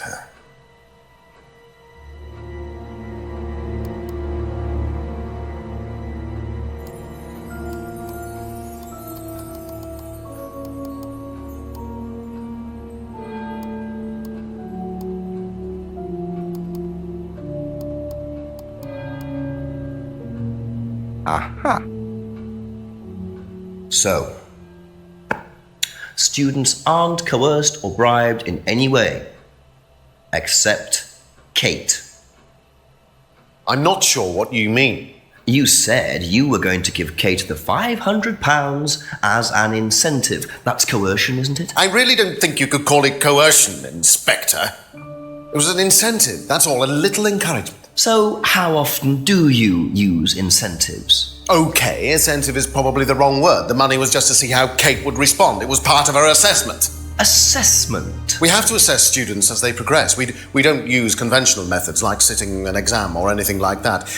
People pay for this course per session. We have to know if they're committed or not. So you're assessing their progress and testing their commitment? Yes, we are. We have to. This is a business, not a charity. So Ryan's claiming the money was part of Kate's assessment. And did this assessment also involve threshold testing, I wonder? Or was the money for something else?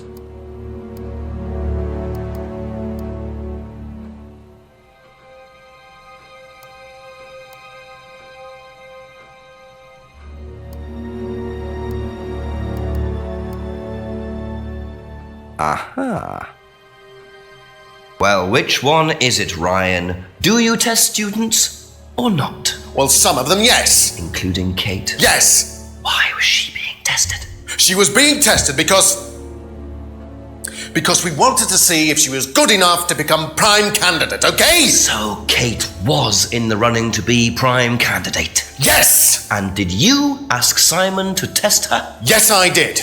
But I didn't ask him to do anything stupid. He knew it was against course rules. How far did you ask him to push her? I didn't ask him to push her.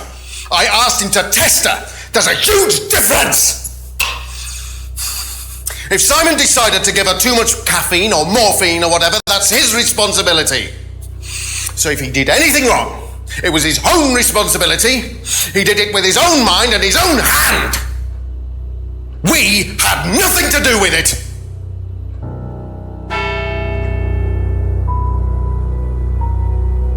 Midnight, and still no suspect, unless you count everyone I've interviewed. It's no surprise that Ryan wants to avoid any suggestion of being responsible for Kate's death, but I wonder if the man protests just a little too much.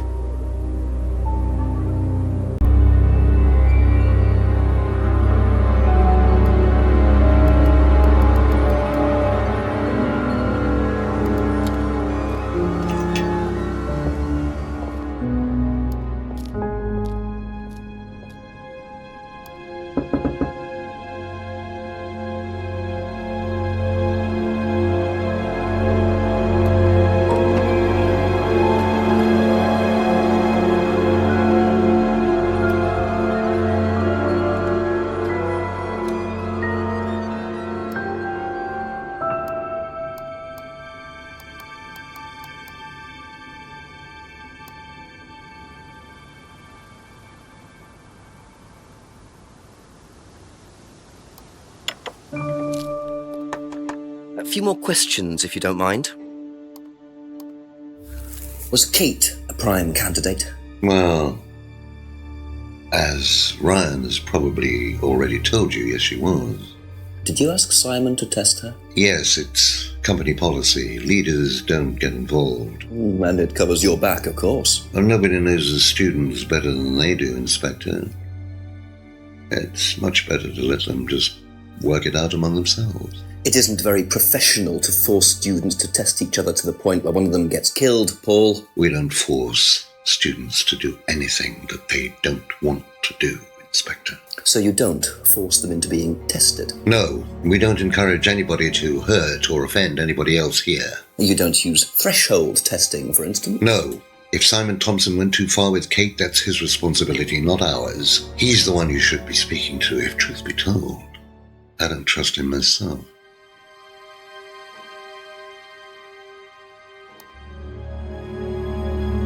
That's it for the time being, thank you.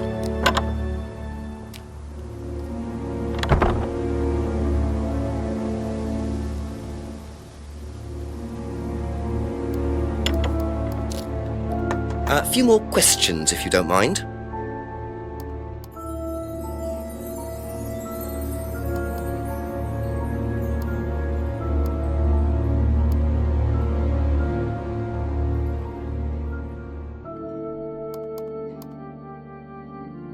Aha. You say you don't endorse threshold testing, that's the phrase, isn't it? Yes. Except you do, Paul, because you told me that the students use that CD in the mirror room. I've listened to that CD, and it very clearly mentions threshold testing. You keep batting this away, Paul. We don't really use hypnosis. The students aren't really tested, but I am this close to launching a full-scale investigation. Look, we get a kickback from these students, and they have to be exceptional. Of course we have to test them. That doesn't mean we do anything illegal. What do you think we do? Bump off the ones we don't like? Well, that depends on how far you push them, doesn't it? Well, we certainly don't kill them. Nobody here wanted Kate dead. I'm sure they didn't. But what do you expect, Paul, when you put students under that much pressure? She was a very, very valuable student. She was worth a lot to the business. Really? And how much would that be? But if you really want to know, 50 grand. She was worth 50 grand? Yes. What, you were selling her? Of course we were selling her. You don't get this, do you? We make perfect employees. Month after month. That's all we do. What do you mean, perfect employees? What big business needs, Inspector, more than anything else, is none of this altruistic, goody-goody crap. What we look for is people with ambition, no ethics, push, greed is good, all right? We don't deal with all this comfort stuff. The survival of the fittest, that's all there is. There's no higher purpose, no big plan. There's nothing at the end of the rainbow, except what you have and you can enjoy in the here and now. And what do you enjoy now, Paul?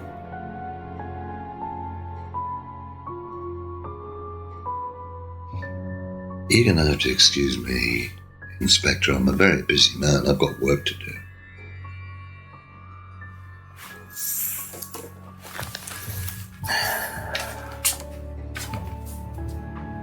I'll see myself out.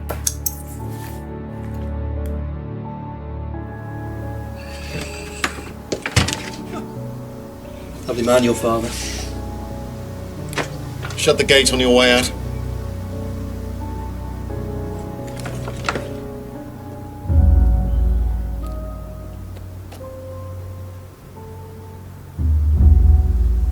He's doing his level best to shut this place down. Get rid of him. He's a policeman. We can't just... You sort this, Ryan. You man up and you sort it. Tonight.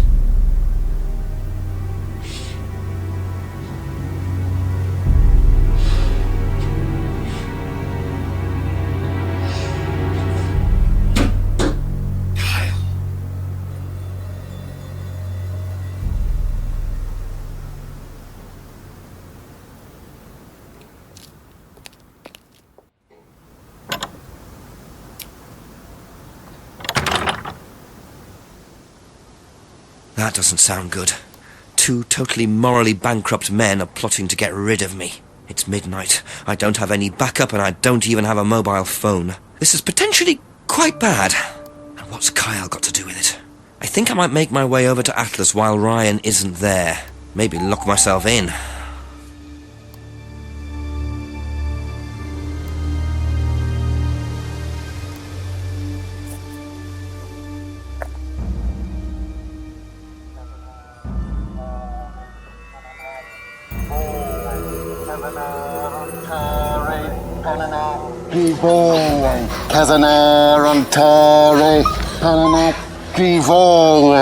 Prove to me that you're man enough to do this, Kyle, and then you can deal with that ridiculous police inspector.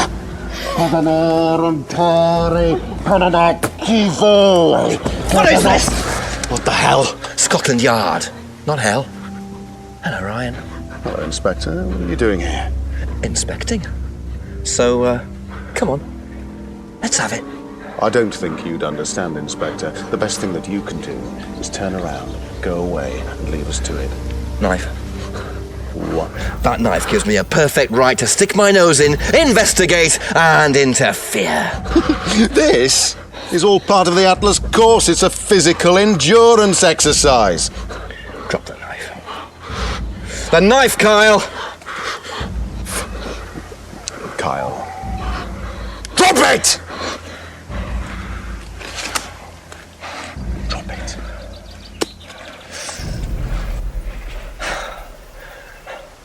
Not looking 100% brilliant for you, Ryan. Oh, please, Inspector, you've poked your nose into Atlas's affairs enough times to know that imaginative flair is part of the course's success. Our lessons are reinforced by a unique emotional experience. Terror? It's an extremely evocative tool. Well, it's a good job you're not in charge of the national curriculum. Now look, Inspector, I know what you're trying to do. I know what you're thinking. But believe me, Atlas had nothing to do with the deaths of those people. Eyewitness account of a satanic sacrifice in the woods. That's not what we call circumstantial evidence, Ryan. Simon. Now, I saw Simon walking home with Kate last Friday after the meeting. Now, Simon had some strange idea that he was in the running to become prime candidate. Well, a knob of butter has more chance of becoming prime minister. Oh, wait. So are you telling me that Simon killed her? Well, it seems reasonable. It's likely, isn't it? any more likely than you, Ryan?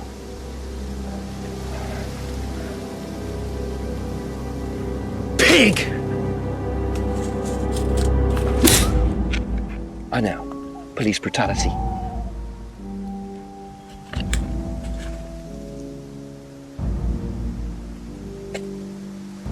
It's all right. Are you okay?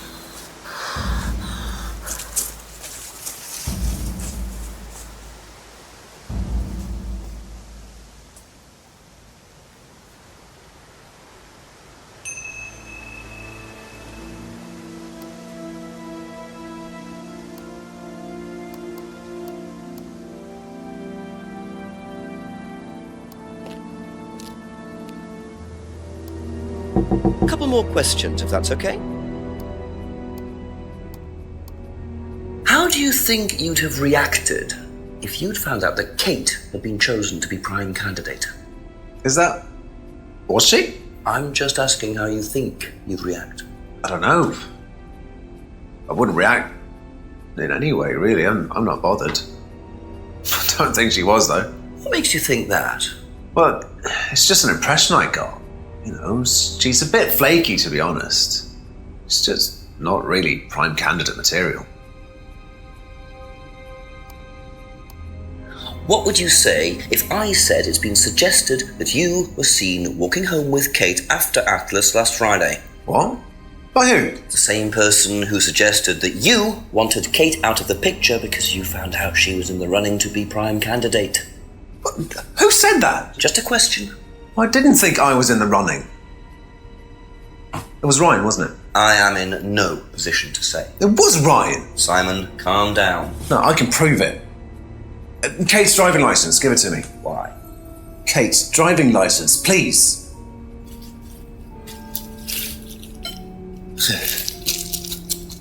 See that pattern on the tape there? Let me show you something.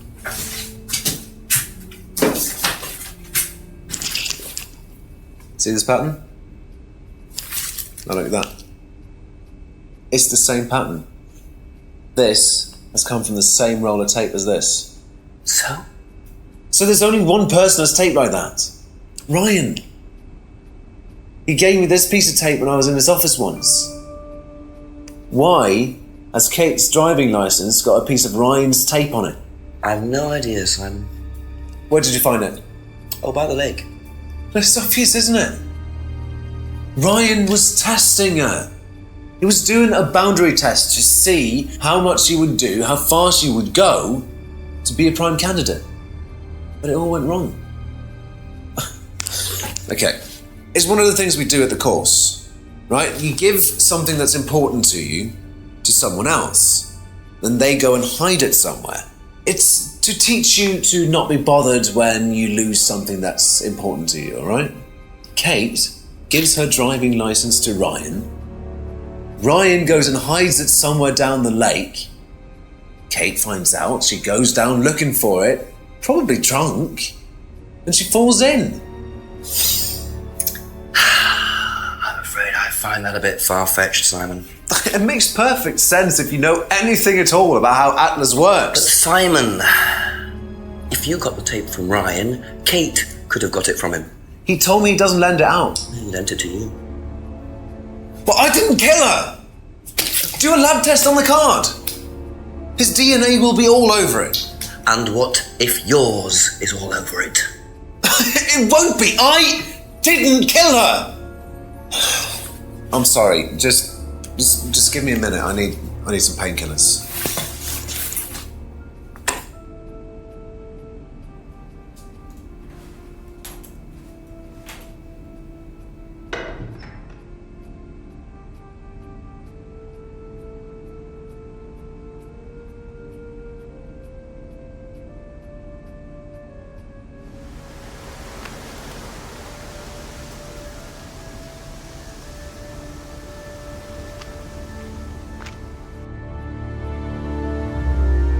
Where did he go in such a hurry? Is he trying to act as suspiciously as possible?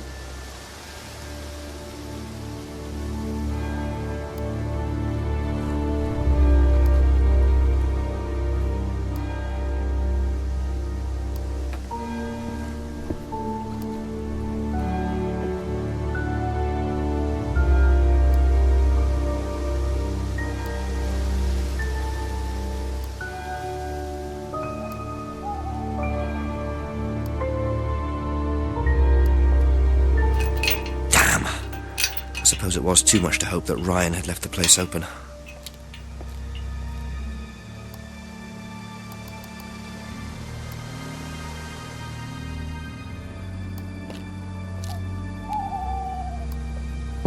A few more questions, please. Thank you. Do you know whether Kate was in the running to be prime candidate or not? I don't, but I do think she would have been chosen just because she was, Kate. You didn't discuss it with Kate? No. No, she never talked about this. Did Simon mention walking home with anyone after the meeting last Friday? No, he just came home. Why? He didn't mention walking home with Kate? No, definitely not. Have you seen this anywhere before? I've seen it somewhere, but can't remember. Sorry, no. Thank you. Probably be back later.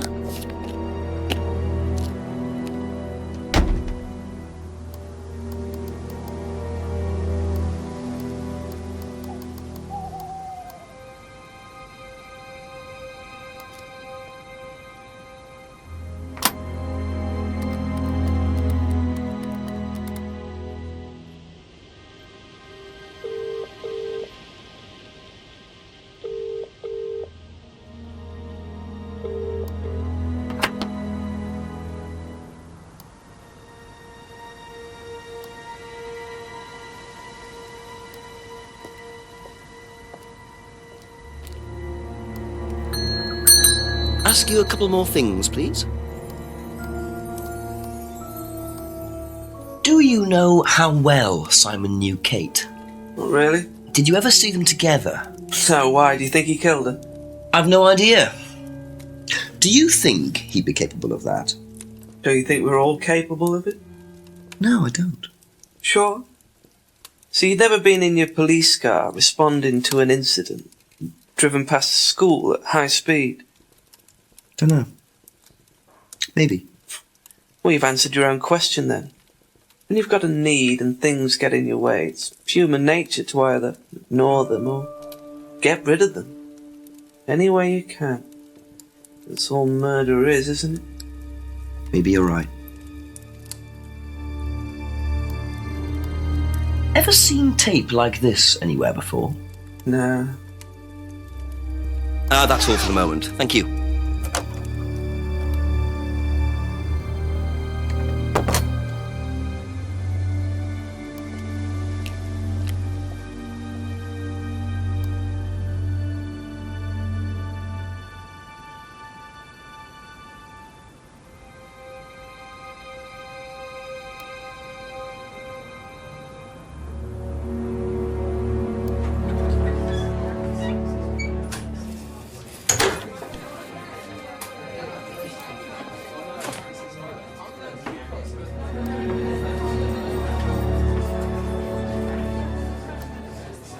Just a few more questions, if you don't mind.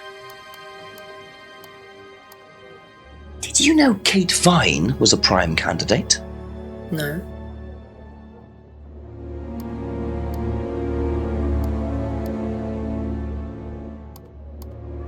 Have you seen patterned tape like this anywhere before? Oh, Ryan's got some. I know because I borrowed it. When was that? A couple of months ago? Have you still got it? I don't think so. I haven't seen it since then.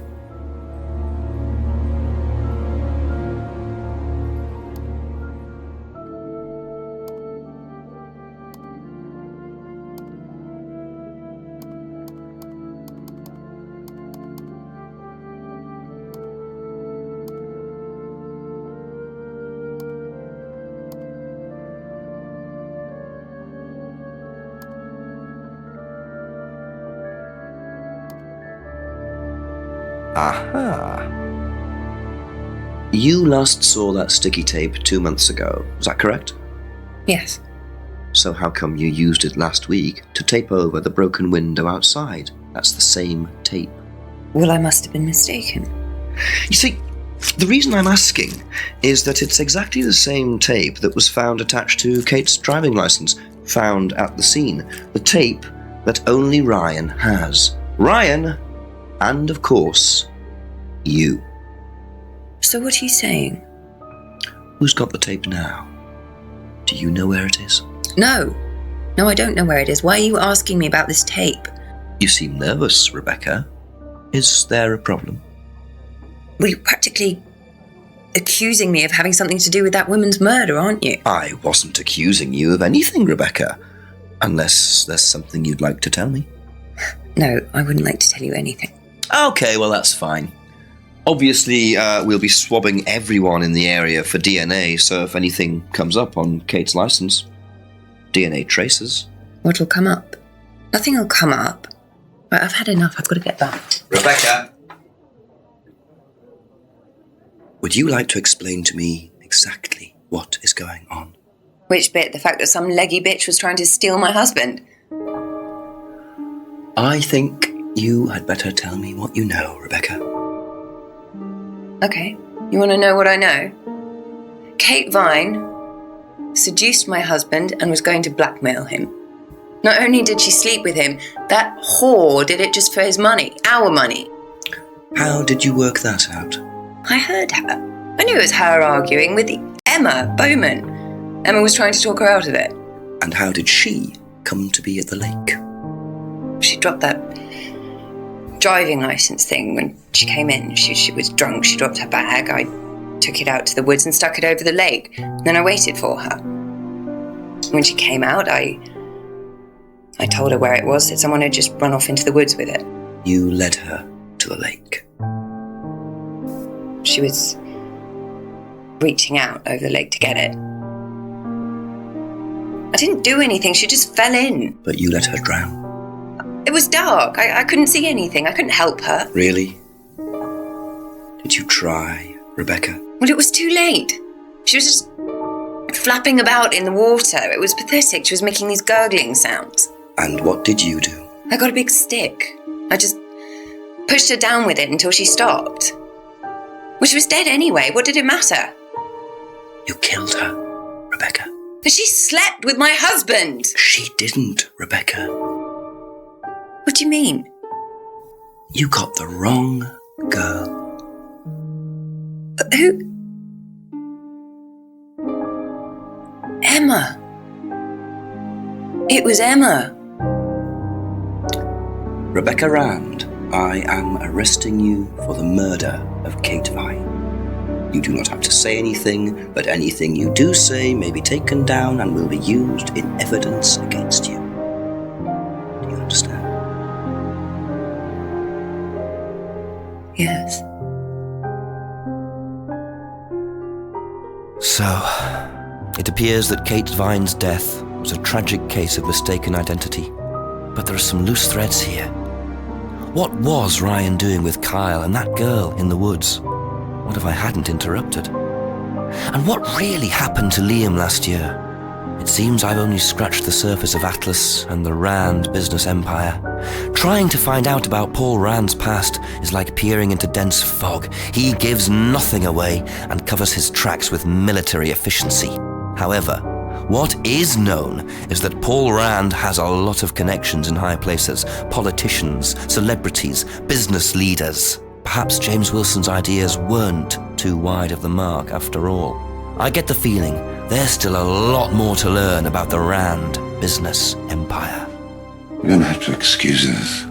Atlas is closed for the moment, but we'll be open again very soon. Thank you for your interest.